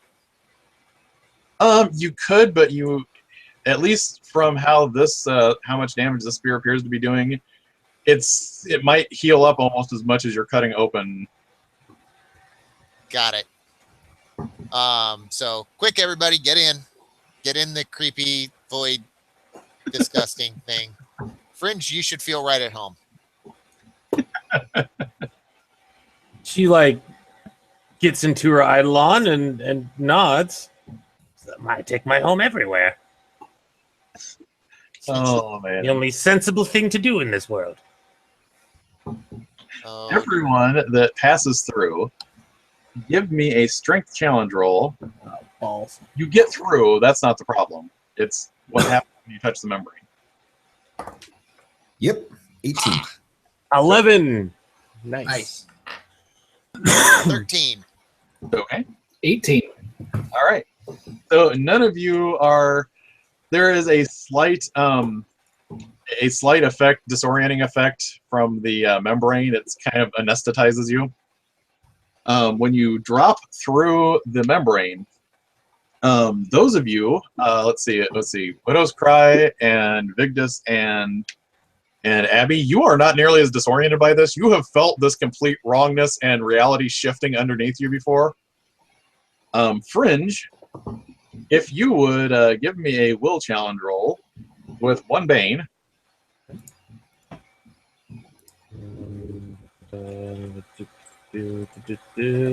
15. All right. So you. I was going to say you're not insane, but that's not right. Your mental state is not harmed any further by realizing the nature of the void anymore. Like as you're passing through the void, this isn't like, oh, we went to a different place. It's like until you hit the island, this is nothingness. You feel like at any moment, if you doubted your existence, you might cease to exist. Oh, well, she thinks extra hard about Gluck then. And you drift down onto the first island that you see. And within a few moments, you're on this island. It's mainly just a barren, rocky island floating in the middle of the void. But before you guys can set up any kind of camp, you notice in a couple of rocks over here, there's this odd shimmery silver thing made out of metal. It's got some, it's a little banged up, but it's kind of sitting over there. You can't quite make out what it is. It's just kind of a metal structure. And coming over the rocks is this creature that is generally humanoid shaped. It's got 2 arms. It's got 2 short, stubby legs. Its face has 2 big, round, like yellow insectoid-looking eyes, and it's got kind of like fleshy bits hanging off of its face. Its skin almost looks like melted wax, and it's got like 3 fingers on each hand.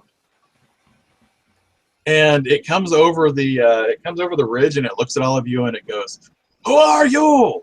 Who are you to impose in my part of Limbo? I have been here since the night banished me here. You cannot be here." I'm your mother. Yes, the knight. The shining knight in metal with the lights. He shined the red light over me and banished me to Limbo. Is this ringing any bells for anyone? Occult check? No. This is the fact that the void touches all other realities. So this is. So the knight shone a light on him. Oh my god, it's a dire wraith. Good call. Good call. Jared, I'm back to loving you again after beating the shit out of me this session. Great.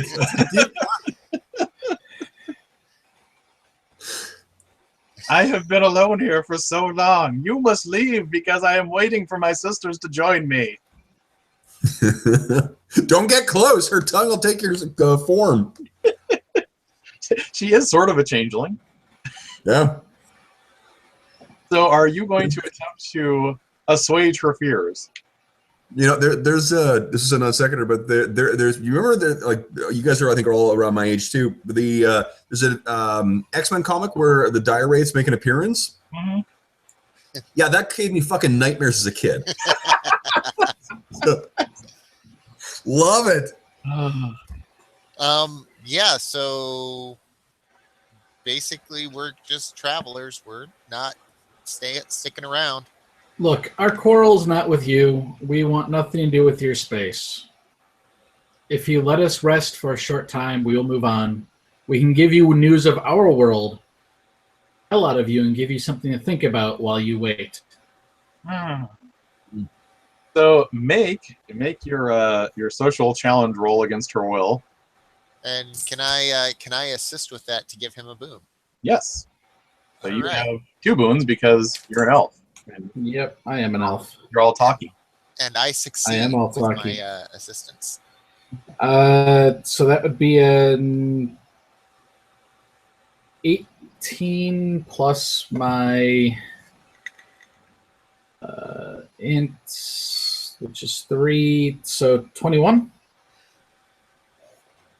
So she looks at you and she goes, "You may rest. You will tell me of your world and how you got here. And then in the morning," and then she looks around, "there is no morning. When you awaken and you are rested, We shall leave you. I will take you away to make sure you cannot come back. We will take my ship." Oh, that would be handy. Points over at the metal structure. That actually could be very handy. Ooh. Yes, Is this a backdoor way of getting back into your Marvel RPG? Well, to be honest, and I will pull back the curtain slightly here. Part of what inspired me is if you read like all of the random things that islands can have on them in the void, it goes into all sorts of like science fiction-y stuff and just I mean, it's not the other worlds that have been destroyed are not necessarily fantasy or steampunky or anything like that. So You know, so I mean, I think we all know who the reference is too. Do you want to maybe say for the viewers at home what that reference actually is? in case anyone has not picked up on this, the the Dire Wraiths are a species of creatures, and in fact, I don't know if IDW, now that they're doing the ROM comics, I think they can use the name, but they can't use the likeness that they had at Marvel. Yep, that sounds right. The Dire Wraiths were the aliens that were the antagonists in the ROM Space Knight comics. Yes, and if you go to Mike's website, he has he has D20 versions of the characters. I do, including Rom the Space Knight. Yes, and the interesting thing about this, if you are not of the person that has read these before, this isn't like when a comic book company gets like a license nowadays where they just tell this enclosed story about the character. ROM crossed over with every Marvel comic. There was a huge story event where the Avengers and the X-Men and everyone came together to create this giant nullifier to banish Wraithworld. And it was actually a canon event. It wasn't just, oh, these guys showed it. This literally was something that came up, and they even tied in the Dire Wraiths are genetically related to the Skrulls at Marvel. Mm. So it was really interesting how they tied all of that together. It was Bill Mantlo who wrote it too, right? Yeah, who did a lot of the cosmic Marvel stuff that you might be familiar with from Guardians of the Galaxy. That's right. He created Rocket Raccoon as well. Yes. Right. So, thank you all for indulging my my little conceit there into. I love it. It's a great Easter egg. I also like the Dire Wraiths kind of dovetail into the weird horror thing too, because if you ever saw, as Kevin pointed out, especially in that one X-Men comic, when they were in, it was like Storm and Forge were in this building and there were Dire Wraiths like killing people. And they would show like the tongue of the Dire Wraith will go into someone's forehead, and that's Yeah. how they take over the person's form. And then they would just show the person like withering away, and it was horrific. Dire Wraiths are actually kind of nasty things. Yeah. But on top of that, they are also the Dire Wraiths are sorcerers. They use spaceships and technology, but they are also sorcerers. So I thought it wasn't entirely out of out of the genre that we were in at the moment. Where's the Dire Wraith feeding? Yeah. That's when John Romita Jr. had like he was in that X-Men style he was doing for the late 80s there. Yeah. Yeah, fucking nightmare fuel for sure.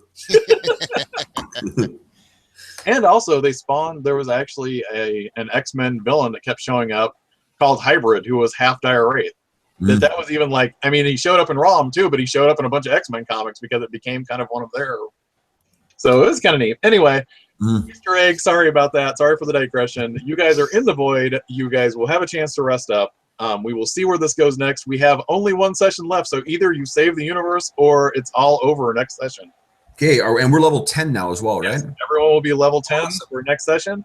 I hope to see everybody, and if Hobbs is available, you'll find out what happened to Kane. If not, then He's the enemy. He's the troll. he went on to another world to become their savior. Anyway, thank you everybody that might be watching this later on. Everybody that played, thank you all for playing, and I will talk to you guys later. Yeah, thanks for running, Jared. Thank you, Jared. It's running, man. Bye.